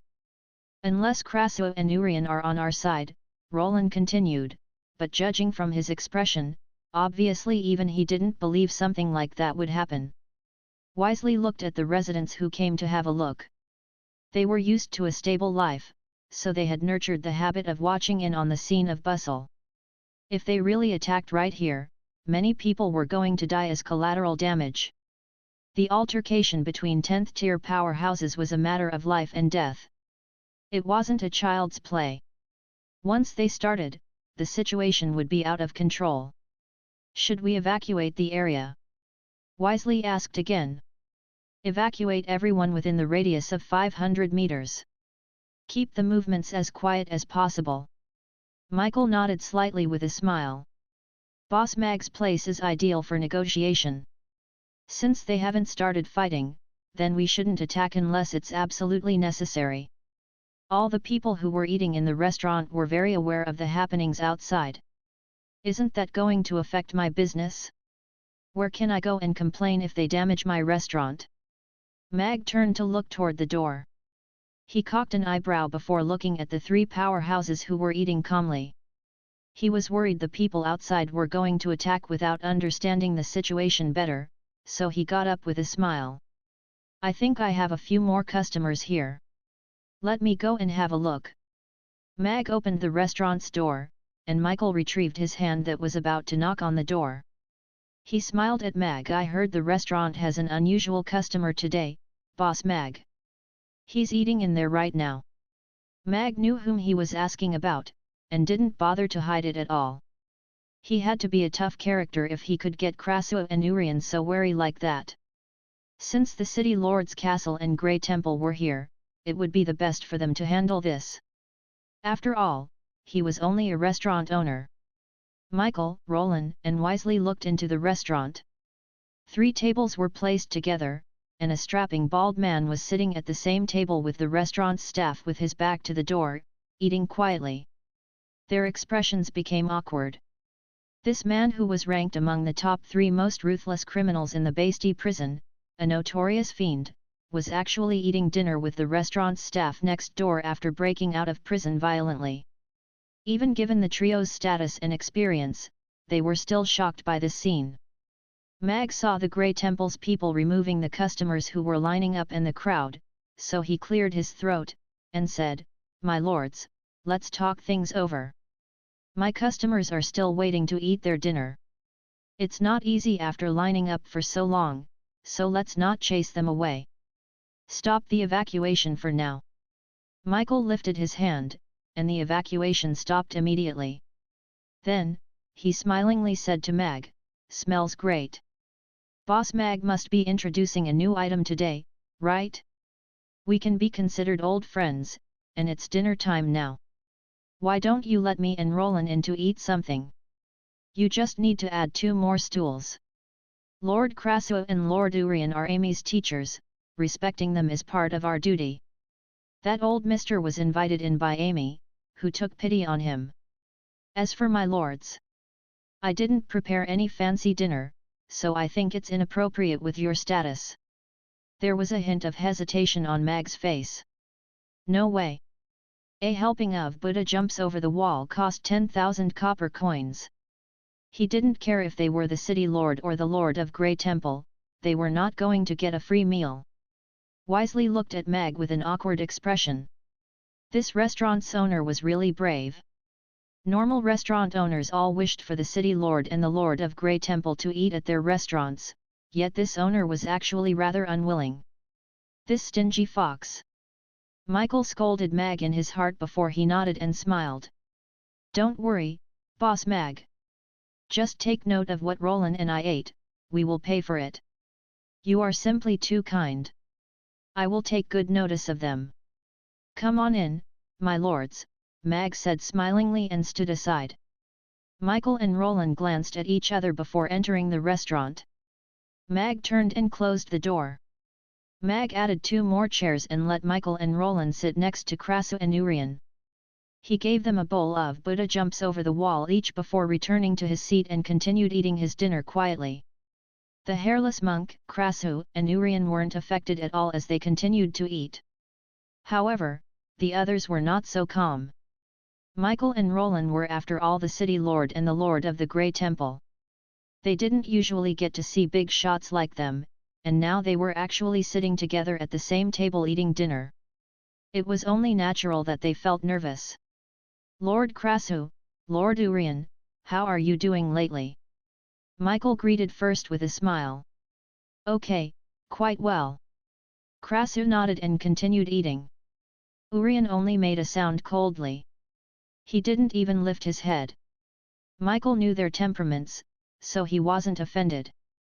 His gaze landed on Rex, who was holding a spoon and carefully drinking the soup from the black terracotta bowl.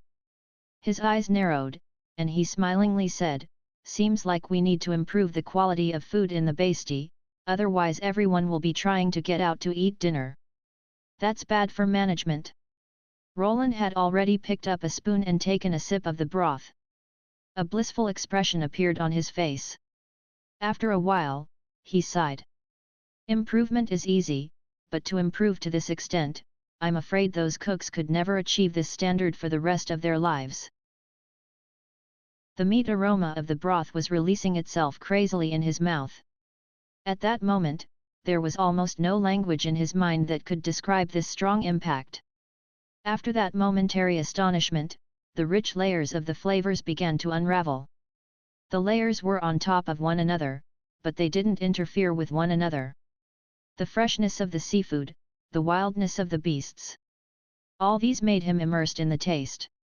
This is simply too delish. After swallowing that sip of soup, there was only one thought left in Michael's mind. He had never had such a scrumptious soup before. It totally subverted what he understood about soups. A sip of soup could actually have so many rich layers of taste and make one so impressed. Vivian is definitely going to love it. Furthermore, it seems rather nourishing. I will bring her along next time, Michael thought. His first thought was always his daughter. He took a sip, and then had a bite of the meat. The meat with a rich aroma was tender but not mushy, as if it was simmered with the best wine in this world. It got even more scrumptious as he chewed. Such delicacy is indeed rare. Rare. Michael was astonished in his heart. A mouthful of soup followed by a mouthful of meat. He was totally immersed in the scrumptious taste of Buddha jumps over the wall. Lord Roland at the side was in a similar situation. So, the city lord and the lord of the Grey Temple are no different from us when they come in contact with good food. Mia was sizing up the two big shots secretly in her heart. The way they were immersed in the delicious food was very down to earth. 5 10th-tier powerhouses were gathered in this tiny restaurant. The city lord of Chaos City, the lord of the Grey Temple, the lord of Fire, the lord of Ice, and the hairless monk, Rex, who had just escaped from the Basti prison. The 5 of them were sitting and eating dinner together harmoniously because of a bowl of Buddha jumps over the wall. If one didn't see this scene for himself, no one would believe it. Just like the people of the Grey Temple and Wisely who were waiting anxiously outside the restaurant. They were waiting for the command from within the restaurant before they launched an attack. They would never have thought that their lords were totally absorbed in the scrumptiousness of Buddha jumps over the wall helplessly. Dang! Rex's spoon touched the bottom of the terracotta bowl and made a soft sound. There was only a thin layer of soup in the empty bowl. He lifted the terracotta bowl and drank every drop of the soup left before putting down the bowl and wiping away the sweat on his head. Then, he seriously said to Mag, "Thank you for your hospitality." Michael and Roland put down their spoons simultaneously and looked at Rex. One of them was holding the long sword that he placed vertically on the side, while the other grabbed his wand secretly. Given the hairless monk's temperament, asking him to surrender peacefully was an unrealistic request, but they also couldn't watch him leave just like that. Krasu and Urian put down their spoons too. The originally harmonious scene became tense instantly. "Let's talk," Mag cleared his throat as he prepared to make his peace talk. After all, this was his restaurant. If these guys started a fight here, Mamie restaurant would have to be rebuilt. Just at this moment, Amy looked at Rex and blinked as she pointed at his head with disbelief and exclaimed, "Wow, Grandpa Bald Guy, you have hair." Everyone was taken aback, and then their gazes landed on Rex's head uncontrollably. The head that was as smooth as a hard-boiled egg had fine hair growing out of the scalp. The hairs resembled little grass that broke out of the soil after the spring rain. They were so short that they were almost negligible. They were as fine as baby's hair, and had just a tiny tinge of blackness. However, the hair was really there. The hairless monk is growing hair. Everyone was stunned, including Michael and Roland. The hairless monk got his name due to his baldness. Ever since his appearance, he had been hairless. Even after staying in the Basti prison for 100 years, he was still hairless after he got out, but he actually had hair now? Shocking! After dining at a certain restaurant, the hairless monk began to grow a head full of luscious hair. This restaurant is going to be the hot spot for young men dealing with hair loss. Mag saw the expressions on their faces, and came up with the headlines for tomorrow's newspapers in his heart. The system's so-called advanced delicacy was meant for solving the balding problem for middle-aged men? Even though balding was an irritating issue, it basically wasn't an incurable disease, but this was, after all, an advanced recipe that he had spent some effort to procure. Wasn't this a little frivolous? Hair. Rex was stunned after hearing that. He reached out to touch his scalp, and the softness that he touched seemed to have electrocuted him and made him retrieve his hand. After a moment, he reached out and touched his scalp again. Although it was only a short layer, the feel was totally different from the usual bald feeling. This was the first time that he had felt the existence of hair on his scalp since he was born. His hand was trembling, and he couldn't help but feel agitated. After he barely survived, he was ridiculed and humiliated because he didn't have hair, which made him different from normal people. And now, he was going to have hair. If he had hair, then he would look no different from normal people, right?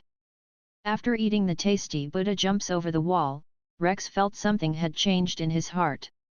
Someone seemed to have planted a small tree in his originally empty heart, and now sunshine seemed to be present too. A rebirth was waiting for him. I am not going back to prison, Rex said to Michael calmly. We have to bring you back, Michael said calmly too and stood up, grasping his sword. Roland was grasping his wand too. Rex placed his hands on the table. After a glance at Roland, he said, if you must send me back, I will destroy the entire Basti prison. If you release me, I can join Chaos City and promise to obey the laws. I will protect Chaos City. Contemplative looks appeared on Roland's and Michael's face. Given Rex's capabilities, destroying the Basti prison wasn't an empty promise. If he joined Chaos City and became the protector of Chaos City, it was a very tempting offer under the current volatile situation. The hairless monk was already dead 100 years ago. Rex stood and looked at Amy. His face with rough edges moved a little and a smile was revealed. Now, I am Rex. Rex with hair. Hair gave one confidence. Stroking his beard, Krasoa pursed his lips and said, what was the name of that bald demon tribe again? From what I remember, they were not good, right? Many women were destroyed in their hands. I had been to that town called Katora once then. There were traces of magical devastation. The hairless monk doesn't know magic, so it wasn't a simple case of massacre there, Urian chipped in hoarsely too. Eliminating an entire tribe plus massacring a whole town. This is indeed one tough character. Mag looked at Rex, stunned. This jailbreaker that managed to make Michael and Roland react together did commit a shocking crime 100 years ago.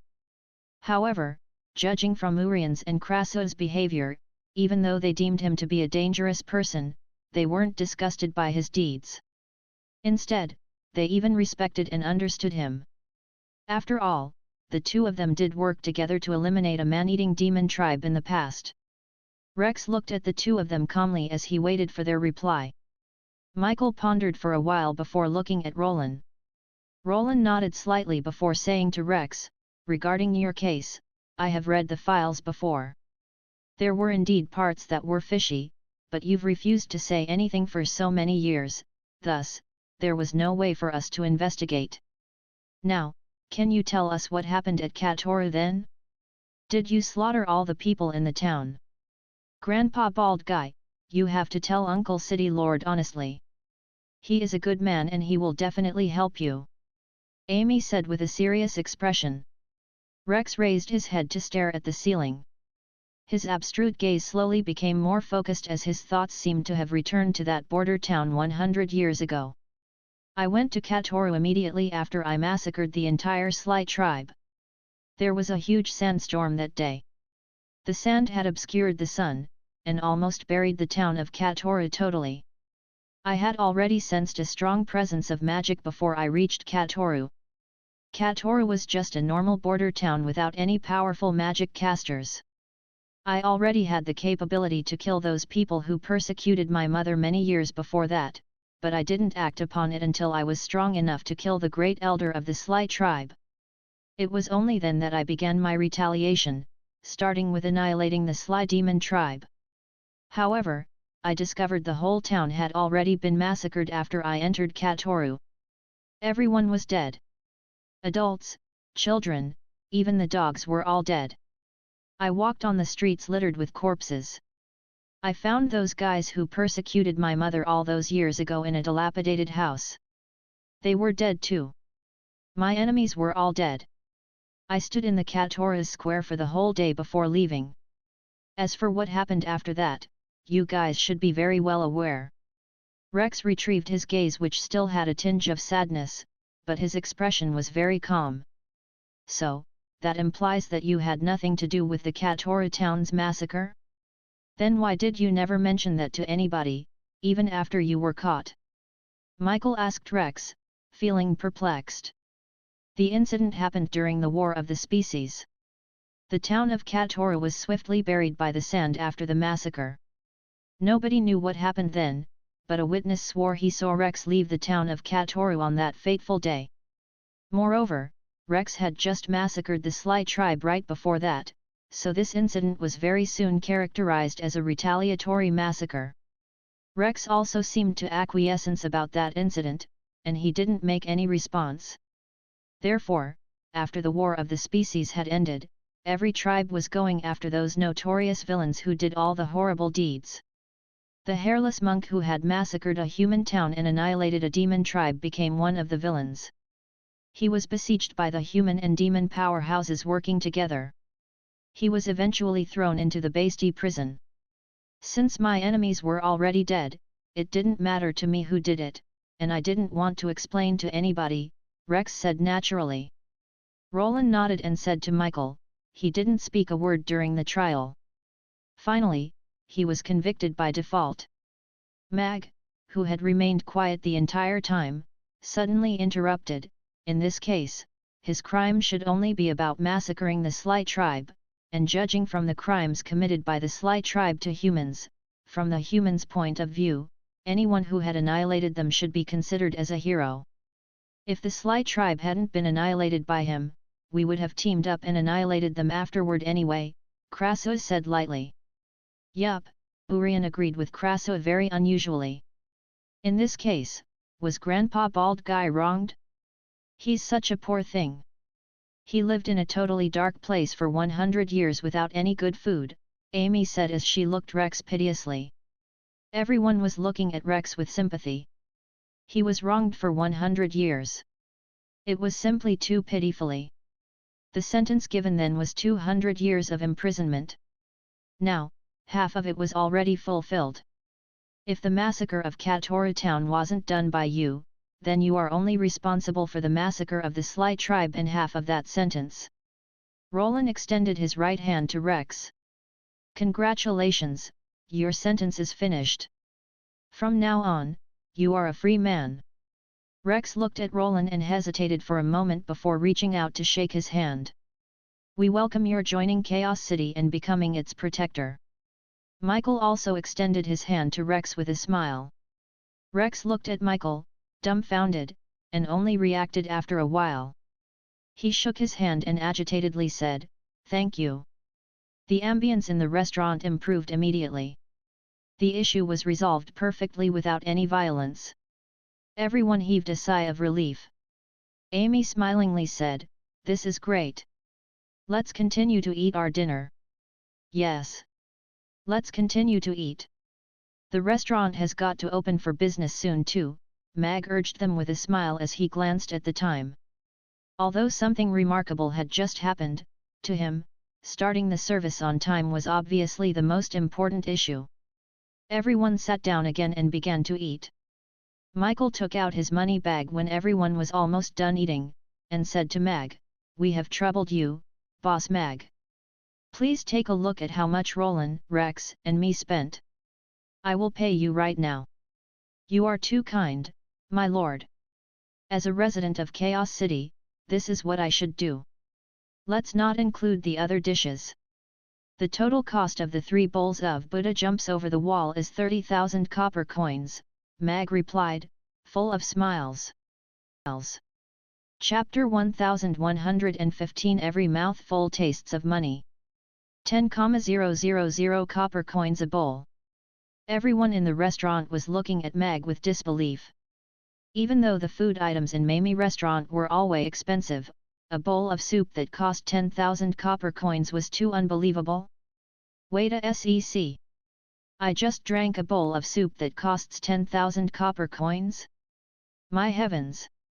Then, a single mouthful costs over 100 copper coins. No wonder it was so delish. Every mouthful tastes of money. Yabimiya licked her lips and reminisced seriously about the taste of money. This kind of delicacy isn't measurable by money, Rex praised from the bottom of his heart before he said to Michael, "It's so kind of the city lord to pay for my meal." Michael's mouth twitched. The one who wasn't paying was indeed taking it very easy. Apart from being very delicious, Buddha jumps over the wall also has a very nourishing effect. Its ingredients are all the best of the best. The price is fair and honest. Mag was still smiling. This price was indeed fair. He felt the power in his body surge after drinking a bowl of Buddha jumps over the wall. The body, which was already at peak 8th tier, bore a vague feeling that it was going for another breakthrough. This meant that apart from promoting hair growth and reversion, Buddha jumps over the wall also had a great promotional effect on a knight's training. Here are 30 dragon coins. Michael took out 30 dragon coins and passed them to Mag. Even though he wasn't short on money as the city lord, it still hurt to spend 30,000 on a meal. After all, the budget of Chaos City was a little tight recently. "Roland, I think we should re-evaluate and discuss the policy that waives taxation on the food and beverage industry." Michael asked Roland after they came out of Mamie restaurant. Roland glanced at Rex with a smile before saying, "If 30,000 copper coins could bring a 10th tier powerhouse to Chaos City, I suggest giving financial subsidy to this restaurant and waive the management fee." Wisely and the people from Grey Temple were all waiting outside of the restaurant tensely. They saw the city lord and the lord of the Grey Temple walked out of the door, smiling, and the hairless monk was following behind them harmoniously. They were all taken aback. Wisely was twisting a green chain in his chain. He looked at Rex and said, "My lord." Michael gestured to Wisely to lower the chain with a smile as he said, "Oh, Wisely, bring Rex to do his release procedures later, and then send someone to help him to fill out his resident certificate at the city lord's castle. From today onward, his sentence is finished, and he is joining Chaos City willingly. I have also agreed for him to join. The sentence is finished and he's joining Chaos City." Wisely looked at Michael in confusion before looking at Rex, who was standing at a side. This hairless monk who had just escaped from the Bastille prison and was listed as a super felon had his sentence declared finished and got released on the spot. Moreover, he was even allowed to join Chaos City. Wisely felt his brain had ceased to work. "I will tell you more about the details after we get back. Let them call off the alert and alarm. Do not affect Boss Mag's business." Michael didn't explain in detail. "All right." Wisely nodded and then turned to give the prison guards the order to retreat. This was obviously the city lord's and the lord of the Grey Temple's decision, so there was definitely no problem there. On the other hand, Roland also ordered the Grey Temple to remove the lockdown. Very soon, everyone left and order was resumed around Mamie restaurant. "What is going on here? They simply retreated like that? They didn't start to fight, right? That's without a question. Both the city lord and the lord of the Grey Temple are here. What problem is too difficult for them? I say, did the lords go in for dinner? I felt that this timing is just perfect to have a meal. The surrounding crowd was very curious and a little disappointed that the big scene that everyone was expecting didn't appear. However, the customers lining up were very elated. They had been worried that they wouldn't be able to have dinner that evening, but the issue was resolved quicker than they had anticipated. When the long line was reformed again in front of Mamie Restaurant, it was also time for the usual dinner service. I heard a prisoner has escaped from the prison. It must have been that bald man who just went into the restaurant. Boss Mag is indeed very capable. Even such a big event couldn't affect his business. This is most probably the lure of gourmet food. There is nothing gourmet food couldn't resolve. If there is, that only means there isn't enough gourmet food. In this case, I am very curious what they have in there. Could it be the new item Buddha jumps over the wall? The customers were discussing softly. The restaurant's door opened outward. Krasu and Urian walked out, followed by a smiling Mag, who said, "There was a small hiccup earlier. Fortunately, it didn't affect our business hours. Welcome to Mamie Restaurant." Amy went to stand next to Mag with Ugly Duckling in her arms as she clapped the cat's paws together, and said, "Welcome to Mamie Restaurant." The customers smiled from the bottom of their hearts. Little Boss was still so cute. They began to file into the restaurant. "What happened here earlier, Boss Mag?" Harrison asked curiously when he got to the door. Everyone began to look at them, and their curiosity was at the peak. "Do you really want to know?" "It's the kind that ends up next door," Mag replied smilingly. "I am here for the new item." Harrison's expression became serious as he strode into the restaurant with his head held high. Everyone retrieved their gazes too. Next door wasn't some good place to be in. Nobody wanted to end up there due to their curiosity. My heavens! Did I see it correctly? "This dish costs 10,000 copper coins," a beautiful elf exclaimed after just a short while after everyone took their seats. "Buddha jumps over the wall, 10,000 copper coins a bowl." The customers began to flip open the menu. Shock appeared on their faces after they read the soups column. "This one bowl is equivalent to 2 months of my salary," a young lady murmured as she gulped. She could still ask a few of her girlfriends to share a helping of the spicy grilled fish, but this bowl of Buddha jumps over the wall was obviously not to be shared. The extremely high price still shocked a few of the customers. Even though there were still many middle-class and extremely rich people among the customers, not many were willing to spend 10,000 copper coins on a bowl of soup that nobody had tried before. This price was indeed ridiculously high. Buddha jumps over the wall was really very delicious. That bald grandpa jumped over from next door after he smelled the aroma. He even had hair growing after he drank it. Amy was recommending it very seriously. "Give me a helping of Buddha jumps over the wall," an urgent voice spoke up from a corner. "He's so handsome." The young ladies at the side already had stars in their eyes. A rich, handsome, and capable man was always irresistible. People were looking at this young man who decided to be the first to try Buddha jumps over the wall with curiosity. He could be the one to test if this soup was worthy of its price. "All right, please give us a moment." Mag nodded slightly. He was also rather surprised that the first helping of Buddha jumps over the wall was ordered so soon, but this young man looked like he had a full head of hair, so why was he so excited when he heard that it could encourage hair growth? Adams put his hand down and tried to make his expression look nonchalant, but the hand that was tapping on his thigh revealed the excitement in his heart. He was indeed excited. A storm was already brewing in his heart when he heard that hair was growing on the bald guy's head after he ate Buddha jumps over the wall. Some people looked very good on the outside, but in fact, they didn't even have a single strand of hair. Very unfortunately, Adams was someone like that. Hereditary pattern baldness made him begin to lose his hair at the age of 14. On his 18th birthday, the very last patch of hair that was looped 3 times around his head left him too. That became the darkest day of his life. He already had to undertake the pressure that he shouldn't be undertaking at that young age. He was born in a rich merchant family. As a rich second-generation heir, he was also a rather gifted knight. He was already a third-tier knight before he was 18 years old. But after the last patch of hair had fallen, his power was stuck. There wasn't any improvement for the past 2 years. He could feel that he only needed a little more to burst through the bottleneck, but that thin fragile layer was blocking him out, making him unable to progress. The genius who had once been looked up to became a joke. He believed the pressure that he was under for the past 2 years could make him lose another head full of hair if he still had it. Baldness wasn't an illness, hence, even the best doctors and magic casters were not able to make his hair regrow. Although this blonde wig could make him look as attractive as he was before, it couldn't ease the inferiority in his heart and the envy he had for those who had a full head of hair. Furthermore, he had a vague premonition if his hair could not grow out, his power would never advance, either.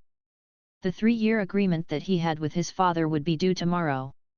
If he still couldn't break through successfully, he had to go home to succeed the family fortune of billions. Just that thought alone made him shudder. Who would be able to imagine this kind of pain? Lying in the limelight of his forebears and living lazily like a maggot. He couldn't imagine leading such a life.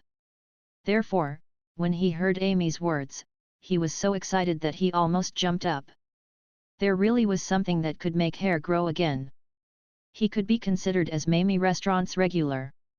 After he was brought here by a friend to try out the grilled fish and beer, he had established the habit of eating his 3 meals at the restaurant every day. He also believed the cute little boss's words. If it was indeed effective, it wouldn't matter that it cost 10,000 copper coins. Even if it cost 100,000 copper coins or 1 million copper coins, he wouldn't even blink. 10,000 copper coins for a bowl. It is equivalent to the entire day's profit of one shop. Should I try it out? Harrison, who was sitting across Adams, was caught in a dilemma. The other customers were all waiting for the Buddha jumps over the wall that Adams ordered to be served curiously. Although the majority of them wouldn't have spent 10,000 copper coins on a bowl of soup, they were still very curious. Mag flipped open the lotus leaf and scooped out the Buddha jumps over the wall into a bowl. He passed that to Yabimiya. Yabimiya walked out of the kitchen with the tray very carefully. She took every step with extra caution. This was 10,000 copper coins. Even a little bit that was spilled would cost hundreds of copper coins. The rich aroma of meat floated by and spread into the restaurant. Everybody's eyes lit up. This aroma was exactly the same as the one they had smelled earlier. But as it was closer now, it smelled even richer. There was the freshness of seafood, richness of meat, and all sorts of different aromas mixed together. Yet, they all had their individual characteristics, which was extremely tantalizing. All their gazes couldn't help but follow the Buddha jumps over the wall as it moved across the restaurant. Yabimiya placed the black terracotta bowl gently in front of Adams with a smile, and said, "Your Buddha jumps over the wall." Even though she wasn't worried that the delicacy that boss made could be unsaleable, she liked this first customer who was willing to be the first to try. Every popular item had to start from the first person who was daring enough to try it out. "Thank you," Adams said. His gaze was totally attracted by the Buddha jumps over the wall in front of him. The aroma washed over him together with the hot steam. It went into his nose and also his heart. Besides the aroma of all the different ingredients, there seemed to be a hint of wine fragrance that was different from the beer and red wine. But, that unique alcohol aroma made one feel like immersing in it. There were many other ingredients in the soup. They were either floating or hidden within the thick soup. Every one of them was different. "Smells so good. It seems 100 times more delicious than I have imagined. I wish it could really make my hair grow again." There was surprise in Adam's eyes. He immediately picked up the spoon, scooped a spoonful, and fed it to his mouth. This taste. Adam's eyes flicked open instantly. The thick soup glided into his mouth, and dozens of tastes seemed to have exploded in his mouth at the same time. The taste buds on his tongue were quickly immersed into a revelry. He believed he wasn't a man with sensitive taste. However, in that one mouthful of soup, he could make out the tastes of 10 odd different ingredients like chicken, abalone, pig's stomach. It brought a rich sense of layering and made one enthralled. Gulp. After swallowing that mouthful of soup, a slight tingling feeling began to spread to his limbs and organs before it started to ascend all the way from the bottom of his feet to the top of his head. He could clearly sense as if numerous ants were crawling on his scalp under that wig, like something was wiggling out from under his scalp. The numb and tingling sensation made him want to put off the wig and burn it. What an intense sensation! Is the hair really going to grow out? Adams felt ecstatic. He picked up the spoon and fed himself another spoonful of soup. The tingling on his scalp was getting stronger and stronger. It wasn't an unbearable sensation. After he was used to it, it began to resemble a pair of hands massaging his scalp gently, and every touch was pressed upon the most comfortable acupuncture points. It was so comfortable that he almost shouted out. Slap! Right at this moment, Adam suddenly heard a soft sound coming from his body. Chapter 1117 This is faith, faith of a lifetime. His power, which hadn't been improving for 4 years, had suddenly burst through the bottleneck. He who had been staying at the peak of 3rd tier for a long time finally took that step, and became a real 4th tier knight. The body was undergoing one rearrangement, and his bones made a light crispy sound. He clenched his fists tightly as he felt a great force of feedback clearly. This was a form of strength that he had never felt before.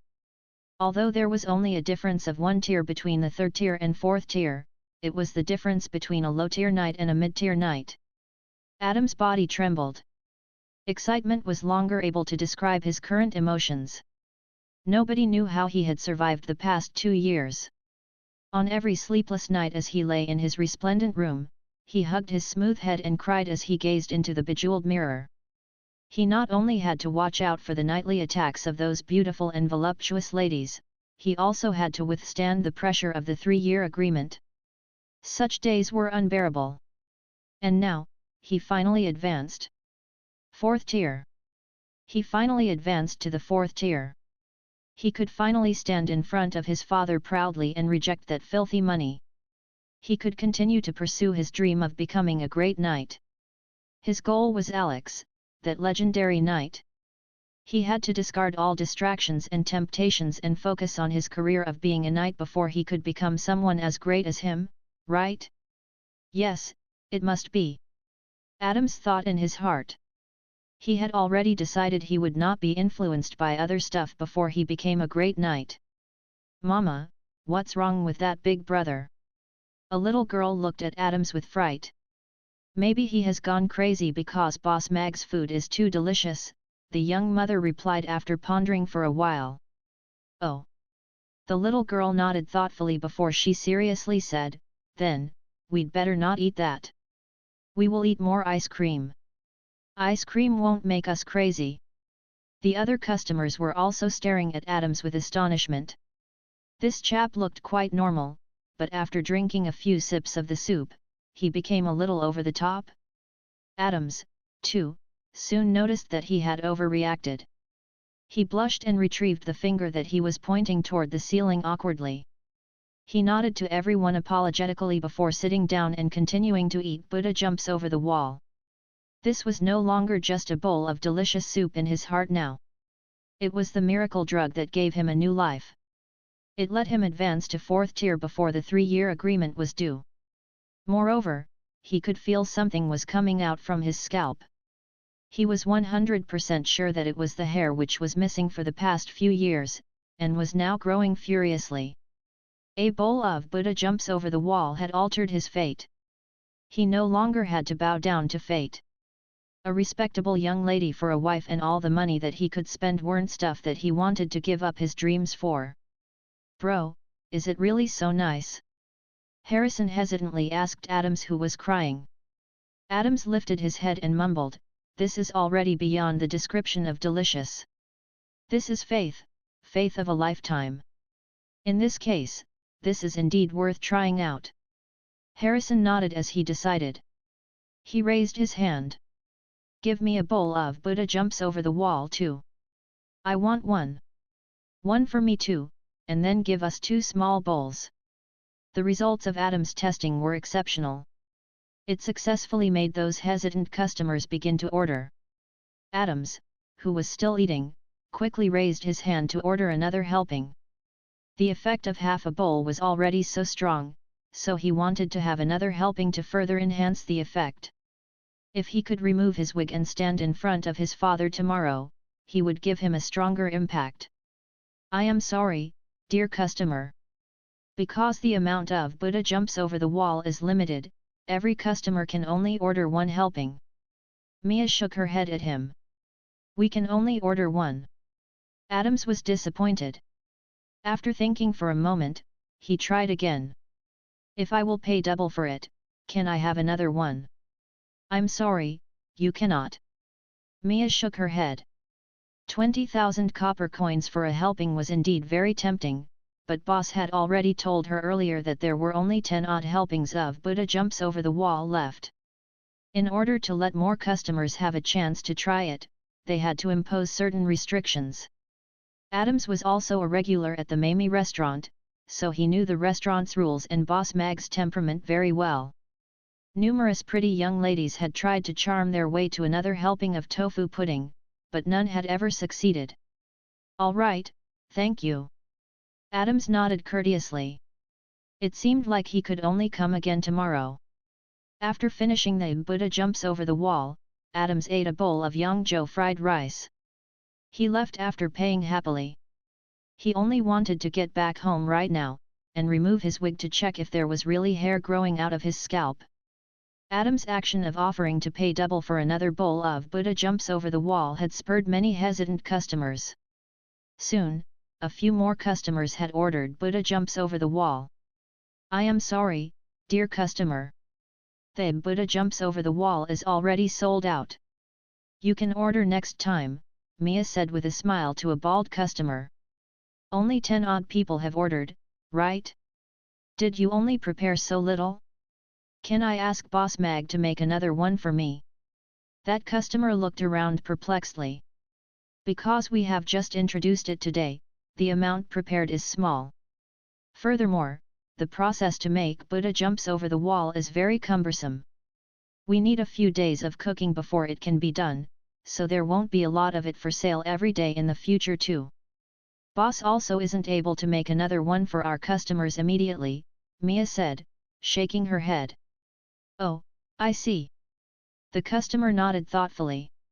Even though he was a little disappointed, he swiftly ordered other dishes. At the same time, he decided that he wouldn't hesitate again tomorrow. It's so amazing. My power actually advanced after drinking this Buddha jumps over the wall. My master said I wouldn't advance to 2nd tier within 10 years, but now I am already a 2nd tier knight. A young knight stood up in amazement after finishing a bowl of Buddha jumps over the wall. Mama, look over there. Another uncle has gone crazy. The little girl from earlier sighed again. She said to her mother, we will stick to ice cream. It's tasty and safe. You're absolutely right. The young mother nodded before raising her hand to order another 2 portions of ice cream. The customers looked at the ecstatic young knight, and suddenly understood why the handsome young knight who was the first to try was so excited. He had most likely discovered the effect Buddha jumps over the wall had on advancement. You take a look. Is my hair growing out? Just the scalp, this patch on the scalp. A man with a bald patch on his head tugged his companion sitting next to him agitatedly. That companion took a glance and his eyes widened. He stood up from his chair immediately. Wow, it's really growing. This childhood buddy of his had been losing hair since young. He had already had a bald patch on his head when he just reached adulthood. Now, he only had a ring of hair left at the sides, which made the center look even balder. But the patch that had already been bald for 10 odd years had fine hair growing out of it right now. Even though the hairs looked slightly transparent like baby hair now, they were really there. My heavens! The middle-aged man touched his face in astonishment. He only touched his head carefully after some time. Different from the usual bald touch, there was a hairy feel now. For so many years, there was nothing on it. Now, there was actually regrowth. I really don't know how to thank you, Boss Mag. You gave me rebirth. The middle-aged man stood up and bowed toward the kitchen, feeling very agitated.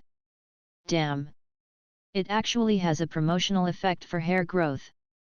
The strapping bald guy who'd failed to order the Buddha jumps over the wall earlier looked at that agitated middle-aged man enviously. Those who had a hair loss problem among the customers widened their eyes. Although 10,000 copper coins was not a small sum, if it could resolve the hair loss problem and let the hair grow again, it wouldn't hurt to have a few more bowls. Boss, should we order one bowl to try? Mond, who was sitting outside of the restaurant, whispered to SAHDR. Keel and the guys looked at one another's bald heads with an inexplicable look in their eyes. They had forgotten how it was like to have hair. It was more distant than their memory could reach. Talking about it now was indeed very tempting. Hair? Hey, it's just a useless bother. SAHDR smirked nonchalantly. He touched his big bald head, and proudly said, "This is the signature of us, lava demons. It's a signature that others cannot imitate or surpass." The demons looked at SAHDR, feeling very proud instantly. Even their bald heads looked much nicer to one another. Boss, is it because we cannot afford it? Mond mumbled softly. Cannot afford it? SAHDR smirked again as he slammed a flat money bag on the table. With a complex expression, he said, "We really cannot afford it. But, do you think it is worth it to pay the price of 50 rugiemos just for a little bit of hair?" SAHDR's gaze swept across them. Not worth it. The demons all shook their heads with a determined gaze. Hair was nothing compared to the holy rugiemo. What is our goal? To give each and every demon in our tribe a chance to eat rugiemo, all the demons said in unison. SAHDR bit into the rugiemo in his hands, and worriedly said, "It's going to be a long journey, a long journey." All the demons lowered their heads shamefully and continued to eat their rugiemos. They no longer talked about Buddha jumps over the wall. My hair, it's really growing. Standing in front of the bejeweled mirror, Adams gazed at his reflection in the mirror. Fine hair was growing on his bald head. The light blonde hair was almost transparent.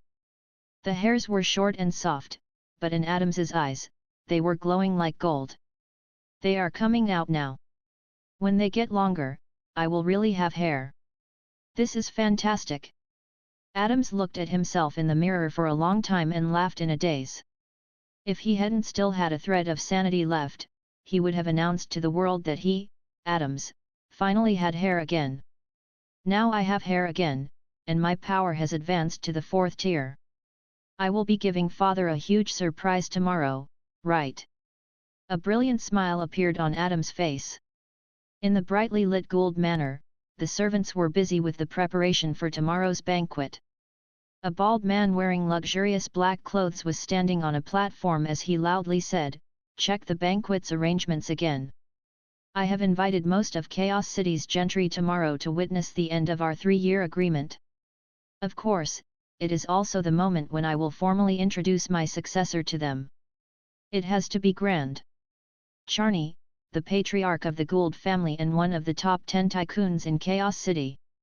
He only had a son, Adams.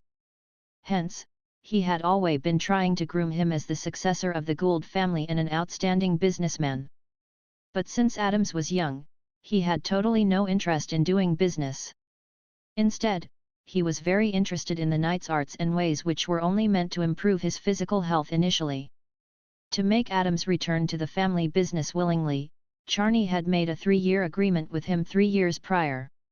If Adams failed to be a 4th-tier knight 3 years later, he had to come back to inherit the family's fortune. If he had advanced to the 4th tier successfully, he would no longer interfere with Adam's effort to become a knight. At first, he was still a little worried with Adam's natural gift, he might succeed in advancing within these 3 years. However, the good news was that his power was still stuck after 3 years. He was still a 3rd-tier knight. The Gould family has been doing business for generations, and we don't have the natural gift to become a knight. This boy is dreaming when he is trying to become a mid-tier knight. He will learn how to do business with me in the future and take over the Gould family's fortune. Charney was smiling smugly as if he had already seen the lively banquet for tomorrow. His wish was finally coming true, and he could retire soon. Warden, the damaged equipment has all been repaired, and we have doubled the prison guards for patrol, as per your instructions, the deputy warden reported to Wisely. He glanced at Rex, who was standing close by, and softly said, "Warden, is he really a deputy warden now? This is the appointment order signed by the city lord. If you have any questions, you are free to clarify them with the city lord's castle." Wisely took out an appointment letter and unfurled it in front of the deputy warden. Then, he glanced at Rex with a complex expression, and said, "Furthermore, don't you feel safer with him around?"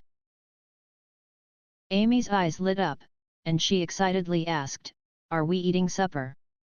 Everyone's gazes landed on Mag. Clap, clap. The restaurant's lighting suddenly became dim after Mag clapped. At the same time, a few candles were lit. Babla was pushing a small trolley out, and there was a huge ice cream cake on it. There were 18 candles on it, and right at the center was a little figurine that wore a maid's costume which looked exactly like Yabimiya. "Happy birthday to you, happy birthday to you," everyone began to sing the birthday song as they smiled at Yabimiya. This is... Yabimiya's mouth was agape. She stared at the cake and everyone in a shock, and tears soon moistened her eyes. Mag stepped forward to place a silver crown on her head with a smile, and said, "Happy birthday, Mia." Amy jumped and happily shouted, "Happy birthday, big sister Mia." "Happy birthday, Mia." Everyone said their blessings and passed her the little gifts that they had prepared. Elizabeth gazed at the tearing Mia with a smile. Although this lass went through quite a bit of hardship in the past, she had very good companions now. "Thank you."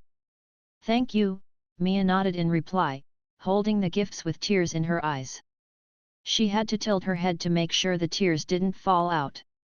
In her past, nobody cared about her birthday except for her mother, and nobody would celebrate her birthday and prepare presents for her. Today, she had a beautiful birthday cake and all sorts of birthday presents in her arms. This extreme happiness had caught her by surprise. "According to our customs, we have to eat cake on our birthday, and we can make a wish before blowing out the candles. It may come true," Mag explained to Mia. "Yes." Mia nodded. She placed her hands together and closed her eyes in front of the cake full of candles. She started to make a wish sincerely, and only opened her eyes after a while to blow out the candles. The lights came on again and everyone smiled. Mag had informed the ladies yesterday that they were going to celebrate Mia's birthday, only Mia had no idea about it. "All right, let's cut the cake." Mag passed the knife that was soaked in hot water to Mia. Mia put the presents aside, and then cut up the ice cream cake into triangular pieces. She placed them on delicate plates, and gave them out to everyone. "This cake is so delicious," Amy said with elation after taking a bite. "Yes. Today's cake seems to be even more delicious than the usual ones.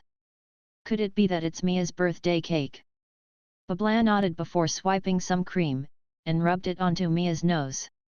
Everyone was eating the delicious cake, and it became a cake battle later. The ice cream cake felt cold on the face, and it was fun. Happy laughter reverberated throughout the restaurant, and the ladies even started to dance the new dance that they had just learnt. Mag was standing at a side, holding a mug of beer. This alternate world's birthday party was quite a success. After the revelry, everyone cleaned up the restaurant before they left.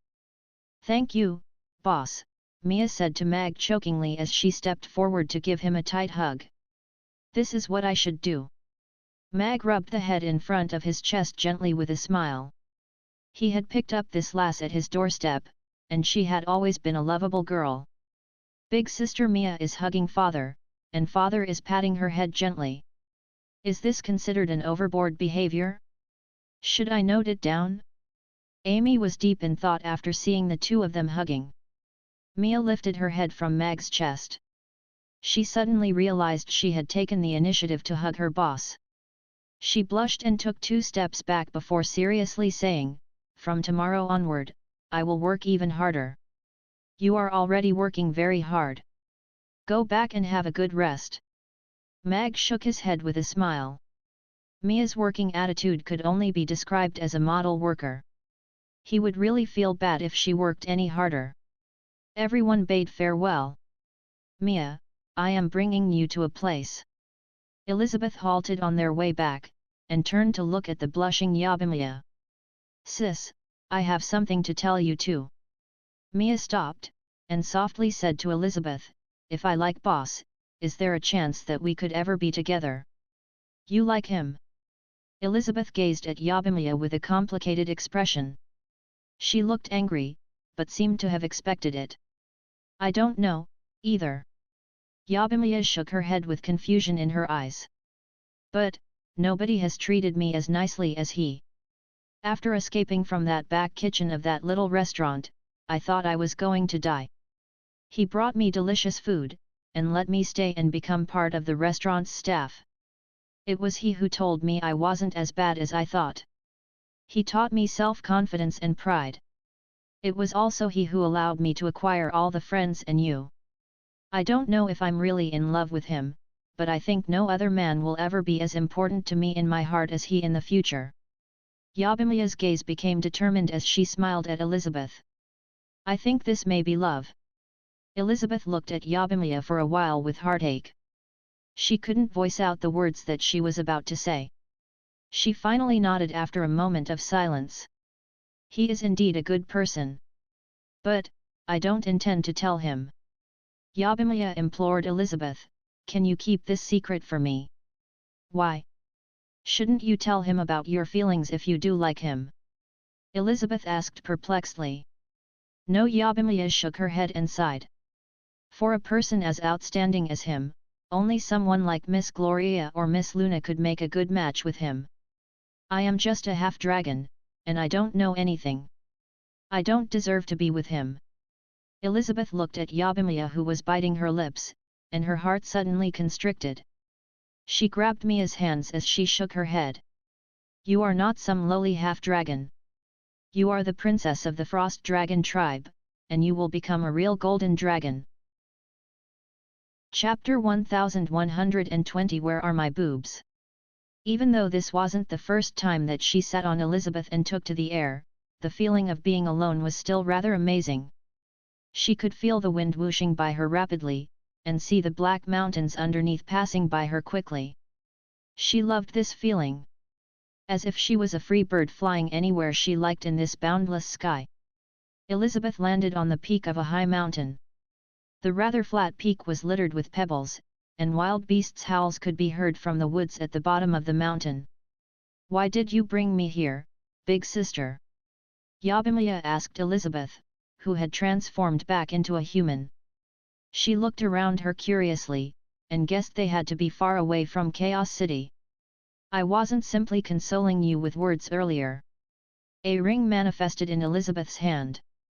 After a flash of light, a box that was glowing with a golden light landed into her hands. "This is?"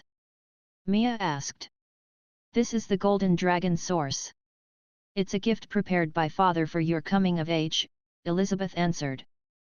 Father prepared this for me." Yabimia was stunned as she stared at the golden box in Elizabeth's hands with panic.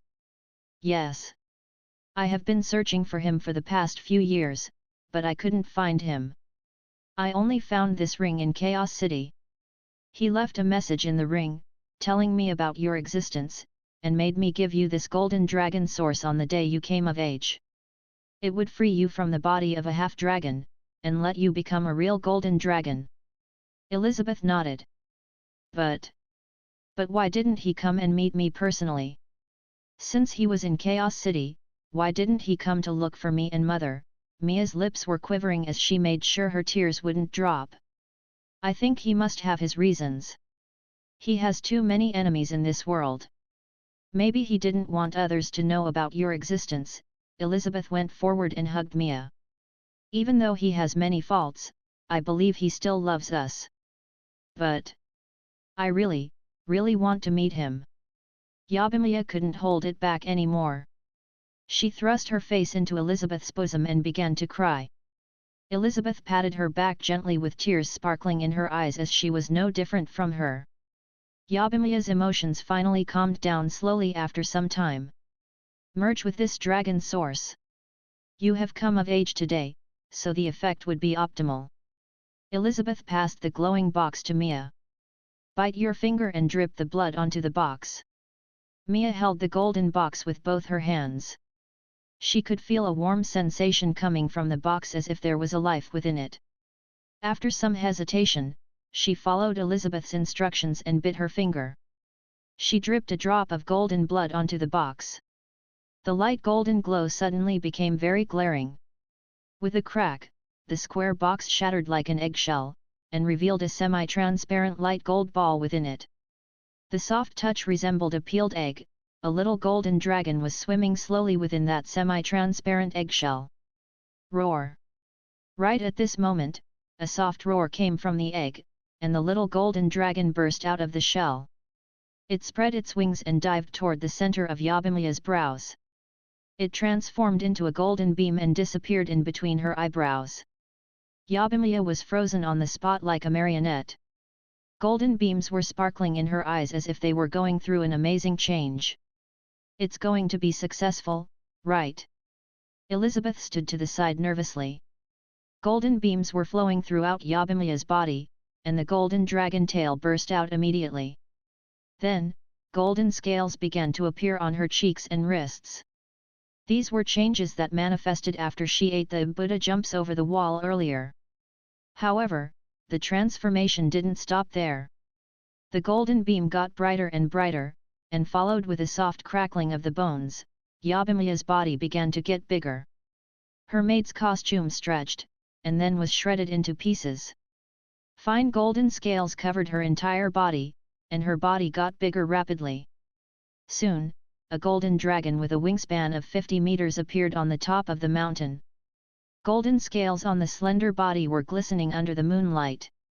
It's successful! Elizabeth exclaimed excitedly as her gaze swept across the body of the golden dragon. She became even more astonished.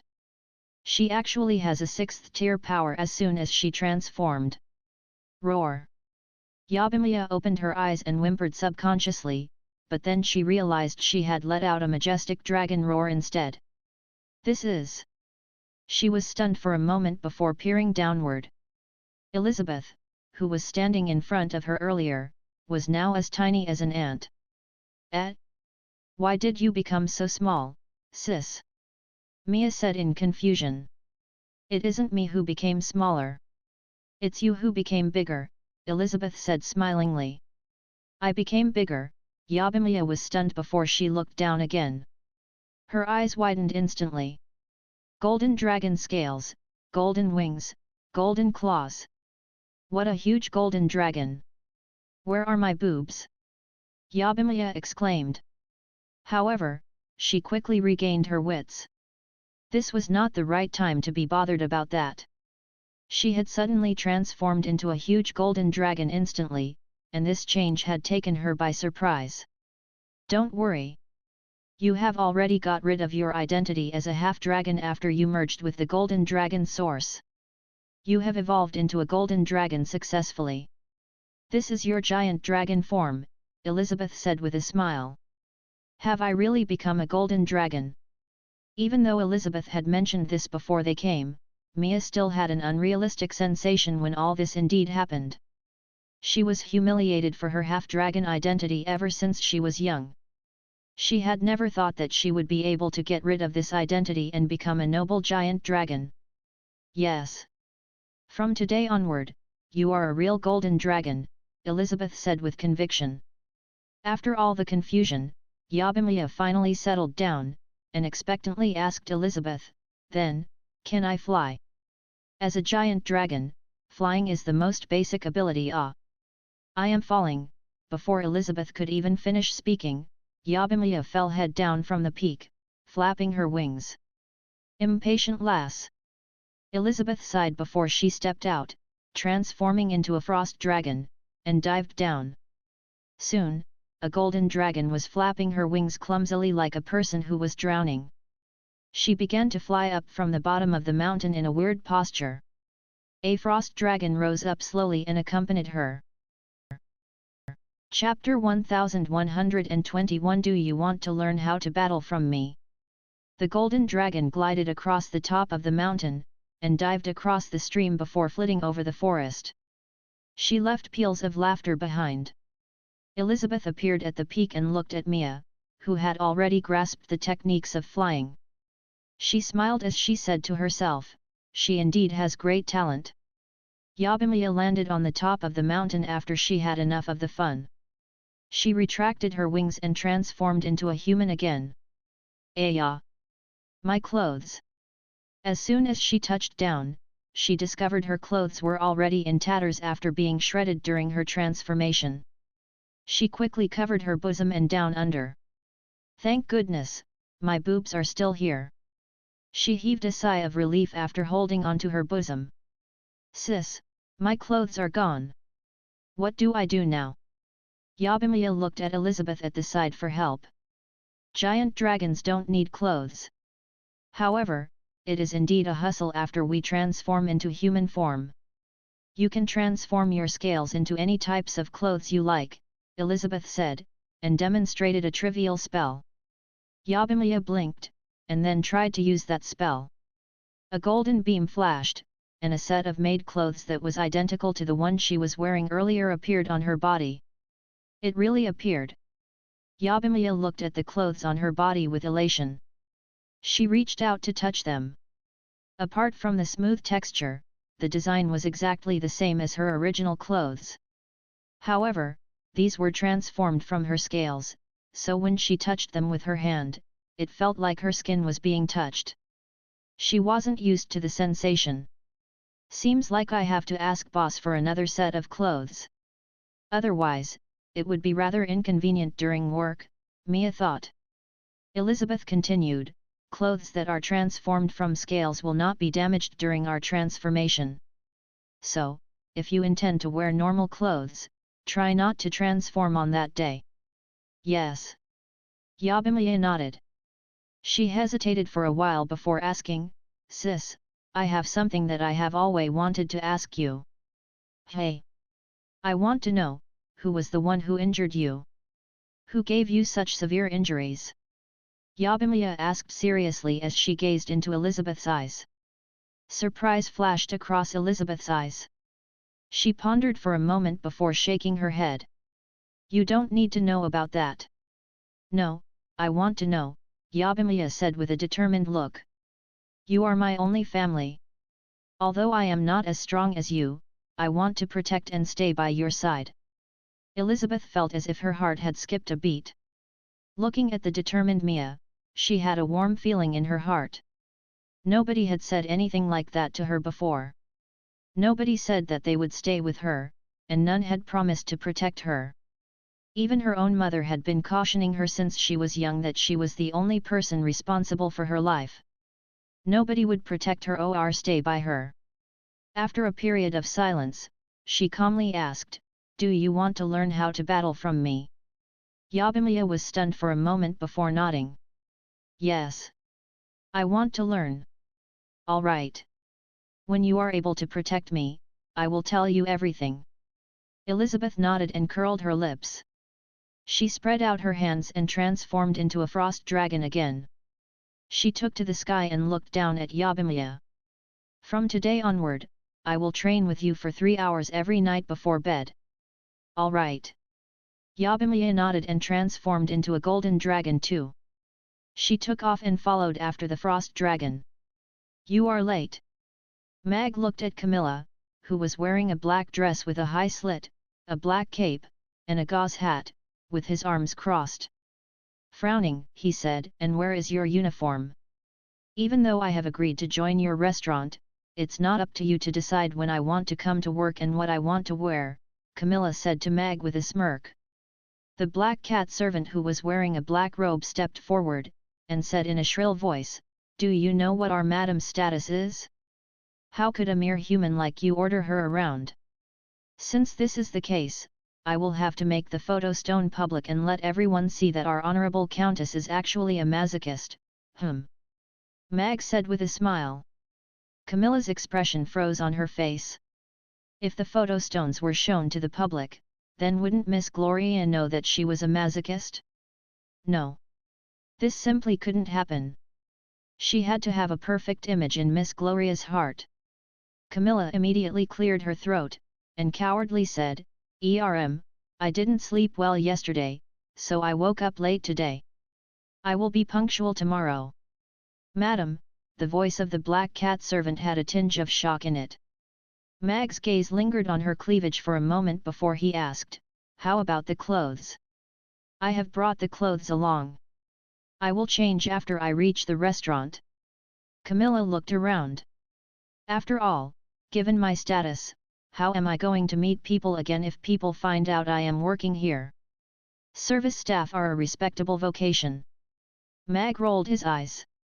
However, he didn't continue to say much after seeing Camilla's cautious behavior. He let her through the door first. The black cat servant wanted to follow her in too. The restaurant doesn't allow pets to enter, staff are also not allowed to bring pets to work, either. Mag put out his hand to stop that servant in black robes. Although he looked human-like at first, he was well aware of what was beneath it. "I am Caesar, the most loyal servant of the Countess. I have to stay with the Countess at all times." Wow! Such a big black cat! Before Caesar could even finish speaking, the black robes were torn away by Amy, who appeared out of nowhere. Caesar, who was hovering in mid-air, got a shock and dropped to the ground with a meow. It arched its back, and all its black fur bristled as it looked at Amy in a panic. Meow Ugly Duckling jumped out from Amy's back and stood in front of Amy. Its claws were exposed from its fat paws as it looked at Caesar expectantly. Meow Caesar's tail immediately went in between its legs. It huddled on the ground, not making a move as it peeked at Ugly Duckling secretly. "Useless." Camilla turned to look at Caesar and waved her hand. "Go back home." Meow Caesar behaved as if it was pardoned. It couldn't even speak as it turned and disappeared. "Is big sister Camilla a cook too?" Amy asked curiously. "She's wearing the same chef's uniform as me." Anna nodded. "Yes. I am the best at making fresh blood salad and cold tossed sliced hearts." Camilla licked her lips with her blood-red tongue. She revealed her two sharp incisors to intimidate the two little girls. "Fresh blood salad? Cold tossed sliced hearts? Are they nice?" Amy asked very curiously, totally not intimidated at all. "They are still all right." Camilla nodded, feeling slightly disappointed. "Is it human's blood?" Anna's voice trembled, and there was a tinge of fear in her eyes. "Human blood won't cut it. Usually, human blood is dirty and tastes bad." Camilla looked at Anna. She was very pleased with this little lass's reaction. She bent down, and smilingly continued, "It has to be from a pretty and kind young lady. Their blood is the sweetest. Of course, a cute little elf like you is quite a good choice too." "Ah!" Anna screamed and hid behind Mag as she peered at Camilla, deeply frightened. "Don't be scared, Anna. She's only scaring you." Mag touched Anna's head to console her. Then, he said to Camilla, "Your main job today is to learn how to prepare the ingredients from Pyrrhus. You have to remember how to process each ingredient and the correct amount to use." "Do I still need to learn such a simple job?" Camilla pursed her lips, and walked to the kitchen proudly. "Nice to meet you," Pyrrhus greeted Camilla, but her wind blade continued on. The green wind blades resembled sharp knives as they sliced the ingredients floating in the air easily. Then, they fell into the different bowls accurately. This, Camilla, who was standing at the kitchen's entrance, stared at the flying ingredients with a gaping mouth. How the heck was she going to learn this? Mag looked at Ferris, who was teaching Camilla the techniques of cutting patiently, with a smile. At the same time, he felt it was a pity that this talented disciple was leaving. It was a huge loss. As for Camilla, Mag had never intended to do anything with her photos. After all, he was an upright person. Making her work in the restaurant was to punish her for striking him with a club, and to prevent her from doing more harm. He was in the clear while she was in the shadows. Who knew if she would bludgeon him again? The best prevention method was to put her under his nose, and then change her with love and wisdom so she would give up on those silly ideas. Camilla stole a look at Mag from the kitchen as she thought, seeing this chap's smug look makes me angry. Sooner or later, I will tie you up again and let you have a taste of the whip and candle wax. Don't be afraid, big sister Anna. It's only 2 dishes. We'll ask big sister Camilla to make them for us in the future, Amy consoled her with a smile too. I am not eating them. Anna shook her head vigorously. After some hesitation, she still went into the kitchen to help out. Amy raised her head to ask Mag with anticipation, Father, Daphne said they will be having their holidays soon. Then, will I be having a holiday too? That kind of holiday that I can spend a lot of time playing and sleeping in. Is it time for the winter holidays again? Mag said in a surprise. The holiday system of Chaos School was similar to China's primary school. There were 2 months of holiday during the hottest months in summer and 1 month during the coldest month in winter. It should be time for holiday again 2 weeks later.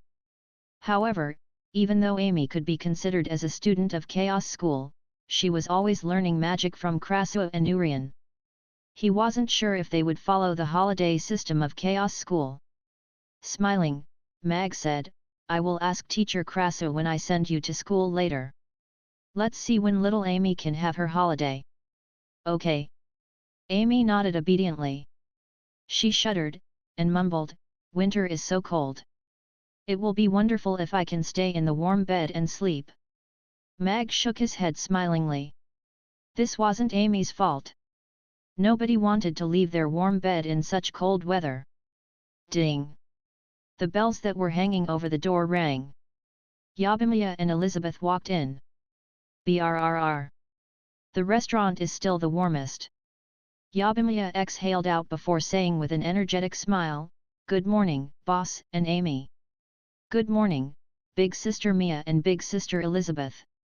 Amy greeted them too. Good morning. Elizabeth nodded, still as serious as ever. You guys are early today. Mag looked at the two of them, feeling rather surprised. They were 15 minutes earlier than usual. Boss, can you give me another set of the maid costume, please? My uniform was burst at the seams by me, Yabimiya said to Mag with a blush. Burst at the seams. Mag was slightly taken aback as his gaze landed on Mia's chest subconsciously. They were indeed bigger when compared to the time when he took her in, but it was still quite an exaggeration if they could burst her clothes at the seams. Mag's intense gaze made Mia blush even harder. She quickly shook her head, and said, They didn't burst the clothes. It's because I transformed into a real dragon yesterday, hence, I burst the clothes at the seams. Mia transformed into a real giant dragon? Mag was shocked as he sized Mia up. Even though she looked exactly as she was yesterday, she now had 6th tier power. The only logical explanation for how a half-dragon who only had brute strength became a 6th tier powerhouse overnight was a transformation into a dragon. Could it be due to the fact that U8 Buddha jumps over the wall? 2 knights had successfully advanced to the next level yesterday after eating Buddha jumps over the wall, and Mia also displayed signs of reversion then too. The Buddha jumps over the wall did have an effect. Mia nodded as she peered at Elizabeth subconsciously. Mag saw Mia was reluctant to say more, so he didn't want to probe.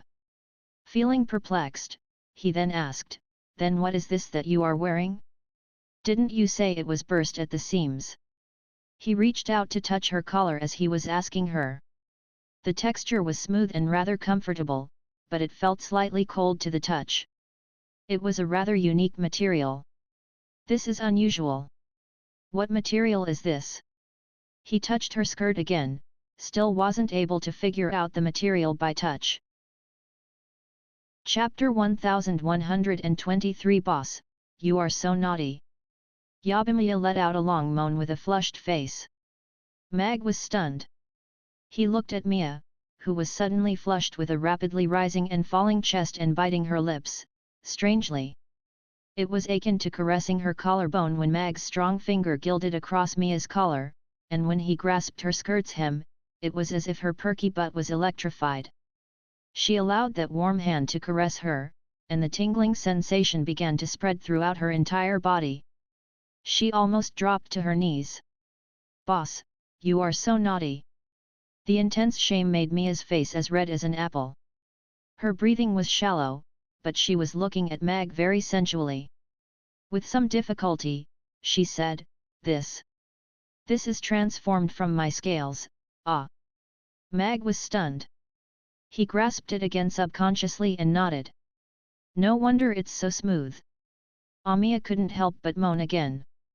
Tears were already rolling in her eyes. Oh, please pardon me, Mia. I am simply curious because this is the first time that I have seen clothes that are transformed from dragon scales. Mag retrieved his hand awkwardly and apologized as he discovered his behavior was a little abrupt. Yabimiya shook her head, and breathlessly replied, It's fine. The tingling sensation at her butt was still lingering, and she felt rather disappointed when Mag removed his hand. What am I doing? No. I am definitely not such a person. Mr. Mag simply had no idea. Mia thought as she tried to purge the strange thoughts in her mind, but she couldn't help recalling that amazing sensation. Elizabeth took a look at Yabimiya before looking at Mag again. After some hesitation, she finally unclenched her fists slowly. I'll go prepare the clothes for you, Mag said as he turned to go upstairs. The current situation was rather awkward, it was better that he get away first. Father caressed big sister Mia, and made her let out weird sounds. Should I note this down? In a corner, Amy took out a little notebook with a thoughtful expression. Are you okay?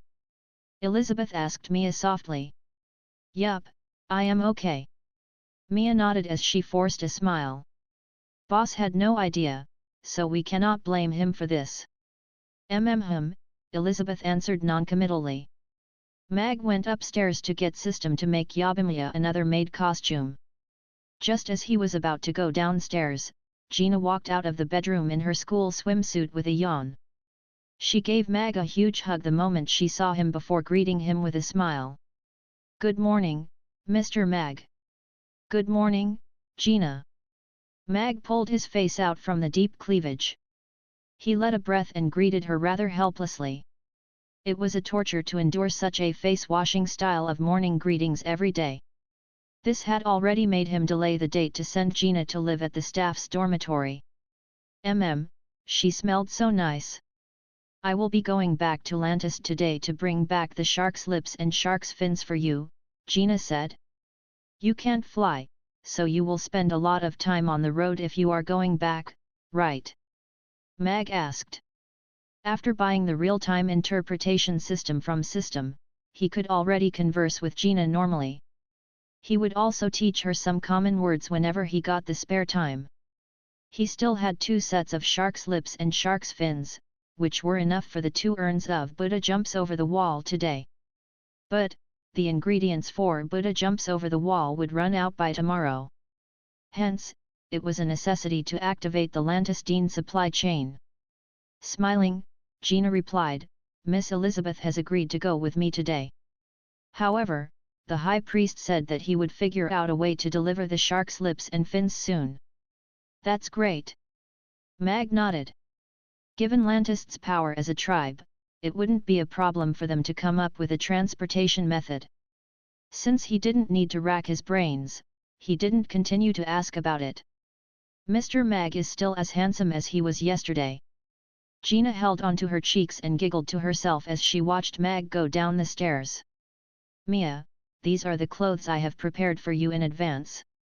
You can go upstairs to change into them. Mag passed the clothes to Mia. All right. Mia took the clothes and went upstairs. After she got to the second floor, she rubbed her face with the clothes with a blissful smile, and said, "So, Mr. Mag has already prepared the clothes for me in advance." Elizabeth's clothes. Mag looked at Elizabeth. He remembered she had transformed with clothes instantly during her previous transformation. Maybe she wasn't wearing clothes too, and was instead wearing clothes transformed with scales?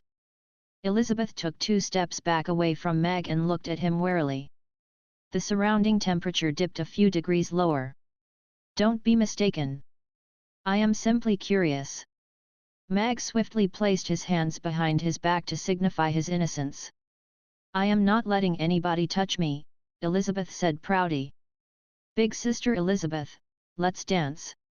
Amy, who was holding onto the music box, tugged Elizabeth's skirt lightly. "Seems like that's the case." Mag glanced at Amy's hand and walked into the kitchen with a smile. "Elizabeth, what will we dance?" Amy continued to ask. "Let's dance that previous one," Elizabeth said rather helplessly as she looked at Amy's adorable look. She simply couldn't get angry with her. "Count me in." Mia, who'd just changed, came down quickly and joined the group that was learning how to dance. Mag went into the kitchen. He was awestruck when he saw Camilla wielding all the 10 knives expertly. Camilla's sharp claws had inspired Mag, so he let System Custom make 2 sets of finger knives for her. As the name implied, those were thin and long knives that were fastened to the fingers, and could be used just like fingernails. They replaced Camilla's fingernails. Just as Mag had expected, Camilla's performance was enhanced by these 10 knives. She could easily slice the ingredients into the shapes needed. Although she was still slower than Ferris, none in Mamie restaurant was on par with her, including Mag himself. Whoosh, whoosh, whoosh. The finger knives glided across, and a winter bamboo shoot disintegrated into rice grain sized and fell into a box. "Ah, how could such a simple job set me back?"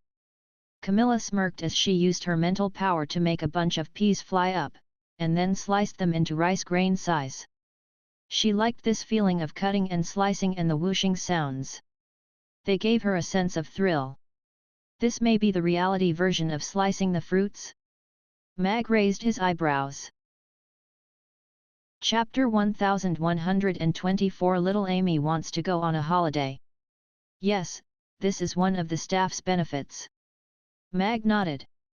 As a matter of fact, the meals provided for the staff cost more than their wages. Camilla's eyes lit up as she said, "Then, can I have another bowl of tofu pudding?" Mag shook his head. "Nope. Even our service staff are entitled to 1 helping of tofu pudding for each meal only. It's easy to be overnourished if you have too much of that." "Okay." Camilla sat down on an empty seat. It was rare that she didn't continue to ask. She picked up the chopsticks and ate quietly. After breakfast, Mag sent Amy to school on his bicycle. Camilla, who had finished this morning's tasks, flew out via the back window and left the restaurant discreetly. "Madam, are we really going to be controlled by a human just because of a photo stone?" Caesar said aggrievedly in a small alley. Camilla gave Caesar a side glance, her voice laced with disgust as she said, "You were scared of a little fat cat. You are such a shame." "Madam, you cannot blame me for that. That fatty is definitely not an ordinary cat. I have a fear that comes from my soul whenever I face it." "Shut up," Camilla interrupted Caesar, clenching her fists. "I will not admit defeat this easily. Agreeing to stay at Mamie restaurant is just an interim plan. My objective is to gain his trust first, and then find a chance to steal the photo stone. Then, I will no longer be controlled by him." "Madam is indeed a clever strategist," Caesar praised her immediately. Alright, let's come up with a plan first. Tonight. Mag brought along a set of yueshao and soybean milk as he sent Amy to her new magic classroom. The new magic classroom that was built by Krasua personally was already completed. It was 3 times larger than the previous magic classroom. It was an individual building that was located alone in the northwest of Chaos School. It looked like a squarish black box from the outside, nothing outstanding. However, people who had visited it all knew that this was the most advanced magic classroom in Chaos City, or perhaps even the entire Norland continent. It held all the assisting machines and training rooms for all the different levels of magic training. At the same time, it also had a pink color theme playroom. Yes, that was Amy's personal magic classroom. Boss Mag, this yueshao you made is so tasty. I will have yueshao with savory soybean milk as breakfast from now on, Krasua said happily as he chewed on the yueshao loudly. Master Krasu, the other children are going to have their breaks, when will you be giving me a break? Amy already asked hastily before Mag could even open his mouth. Cough, Krasu, who was drinking the soybean milk, choked. He coughed for a while before looking at Amy perplexedly. Break? What break? There is a break for magic training. It's like this, Lord Krasu. The students of Chaos School have a school holiday during the coldest time of winter every year. It is to welcome the Peace Day holiday too. There are also 2 months of holidays in summer during the hottest period, Mag explained smilingly. According to his memory, only Chaos School had the summer and winter breaks. The students at Rodu didn't have them. The teachers at Chaos School really know how to enjoy themselves. They don't bother to teach the children knowledge and abilities properly. Instead, they are thinking about how to enjoy themselves. They don't teach during the hottest time in summer and the coldest time in winter, and still push the blame to the students. We shouldn't encourage this at all, Krasua said with a frown. This sounds rather reasonable. Mag nodded thoughtfully. No way. I want to have a school break too. Amy placed her hands at her hips as she pouted. Why can the other children have a break and I can't? Amy wants to have a holiday too. Little Amy, learning magic is a matter that needs long-term perseverance from us. If we stop for a month or 2 so frequently every now and then, we will lose our touch with the magic. Then, we can never become a powerful magic caster. This is the time for you to lay down the foundation, and it will be a bad thing if you lose touch, Krasua explained to her patiently. Mag looked at Amy. Even though he knew Amy wanted to have her break, this was a negotiation between the little one and her teacher, after all. So, he chose to remain silent and let Amy make the choice for herself. Amy put down her hands and hesitantly asked Krasu, I will not become a powerful magic caster if I go on a break. Krasu nodded. Yes. I already planned a tight course schedule for the next 3 months. If Amy can follow the schedule closely, you can have a good chance to break through to the 7th tier and become an advanced magic caster. Amy glanced at Mag, and then asked, will I be able to protect Father if I become an advanced magic caster? Being an advanced magic caster means that you are already a powerhouse with a higher standing in this world. Of course you will be able to protect Boss Mag. Krasu nodded. Then, I don't want to go on a break. I want to continue to learn magic, Amy said with conviction. A smile appeared on Mag's face. He didn't expect the little one to give up on her holiday so that she could protect him. He had a warm feeling in his heart instantly. He respected her decision. Good, good, good, Krasua said, showing his approval. Becoming an advanced magic caster within 6 months of learning magic, this precious disciple was going to set a legendary record in the history of Norland continent. Lord Krasu, little Amy, I will go back now, Mag said as he turned to leave. Have you heard about it? Mamie Restaurant released a new soup called Buddha Jumps Over the Wall yesterday. It's priced at 10,000 copper coins, an old man said laughingly in a tea shop in the morning. Is that boss crazy? 10,000 copper coins for a bowl? Are there people stupid enough to buy that? Someone quickly joined in the chat, and the other customers began to look over. Oh, the 10 odd bowls that were released yesterday were sold out in a flash. Seems like there are plenty of idiots in this world. You have no idea about the Buddha jumps over the walls effect. I heard that 2 knights have advanced on the spot after they ate it. The most miraculous thing is that the hair has begun to regrow on bald men after they drank it, the old man said with amazement. Wah! Commotion broke out in the tea house immediately. A few bald middle-aged men and low-tier knights began to gather around the old man. Chapter 1125 Punishment for Mission Failure, Sweeping the Whole Aden Square by Yourself.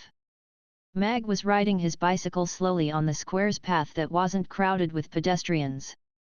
A long broom suddenly fell down in front of him, making him break in a fright. I beg your pardon, I beg your pardon. An old man stood up from the bench at the side of the path. He picked up the long broom that had fallen and apologized to Mag sincerely. It's fine, Mag said smilingly. It made him rather embarrassed when the old man was being so polite. The roadblock was removed, and Mag was prepared to ride on. Sigh. You can stop trying to warm it up, old man. I am not hungry. You can have some of it. I am not eating. The old lady's haggard voice sounded right at this moment. Mag turned his head around in confusion. He saw the old man take out half a biscuit from his chest clothes. He was pressing it with his hands like he was pressing on a piece of rock. He desperately said, "This weather is too cold. I can warm it up and make it soft usually, but why can't I warm it up today? It's okay. I am not hungry." The old lady shook her head. Her throat moved as she stared at the biscuit. Then, she moved her gaze away. Then, I will dip it into the water for you. It can be eaten once it's softened in the water. The old man passed the biscuit to the old lady as he turned to get a water cup made of bamboo out of the basket that was rather full of rubbish. He twisted it hard twice to unscrew the cap. His eyes reddened instantly when he saw the thin layer of ice floating on it. Never mind. You eat it now. We still got to work after eating this. The weather is so cold. We can go back earlier if we finish sweeping the area earlier. The old lady pushed the biscuit back to the old man and took the bamboo container from him. She replaced the cover and put it back in the basket again. There was a smile on her wrinkled face. Mag hesitated for a moment before he decided to stop and park the bicycle. He said to the old man, "Is there anything I can help you with?" The old man turned around and looked at Mag, stunned. He looked around him with uncertainty before asking, "Are you talking to me, sir?" Old Jack and his wife had been sweeping Aden Square for 10 odd years. Because they were always in contact with rubbish, people usually walked around them. This gentleman, who looked very well dressed and respectable, actually took the initiative to greet him. This was something that had never happened before. "Yes. I see that you seem to run into some problems. Can I offer you some help?" Mag nodded. "It isn't a problem. We have come to sweep the square since 4 in the morning. We brought along some dry stores, but due to the cold weather, it is frozen hard. Normally, I will warm it up and soften with my body warmth before giving it to her. However, the temperature is simply too low, and I cannot warm it up no matter how I try. The hot water that I brought also began to have ice forming after such a long time. It's still alright for me as I can still swallow after chewing it harder, but my wife doesn't have many teeth left. I am afraid her body cannot withstand the cold and hunger if she doesn't eat to fill her stomach," old Jack said with red eyes and self-reproach. "Ayo, why are you making me look so weak? My body is perfectly fine. Don't waste this gentleman's precious time." The old lady rolled her eyes at old Jack before smilingly saying to Mag, "Kind sir, we are all right. Don't worry about us." Mag peered at the old lady. Although she was wearing patched-up clothes, her smile was still as clean as the flowers blooming in the snow. It made people feel comfortable. What a kind old lady, Mag lamented in his heart. He felt sorry for them as he looked at the big biscuit in their hands. Ding! The sympathy that host has for the two cleaners has triggered a new mission. The cleaners working in Aiden Square begin their cleaning tasks at 4 a.m. every day to make sure that Aiden Square remains clean and neat. They have to work for several hours continuously in the sub-zero temperature. They are often hungry and tired before their tasks are completed, but they can never manage to have a hot meal. Can the host promise to provide a helping of congee with pork and century egg for the cleaners working in Aiden Square as breakfast every day? Mission reward: the recipe of congee with pork and century egg. Punishment for mission failure: sweeping the whole Aiden Square by yourself. Just then, the system's voice rang in Mag's head. Mag was stunned.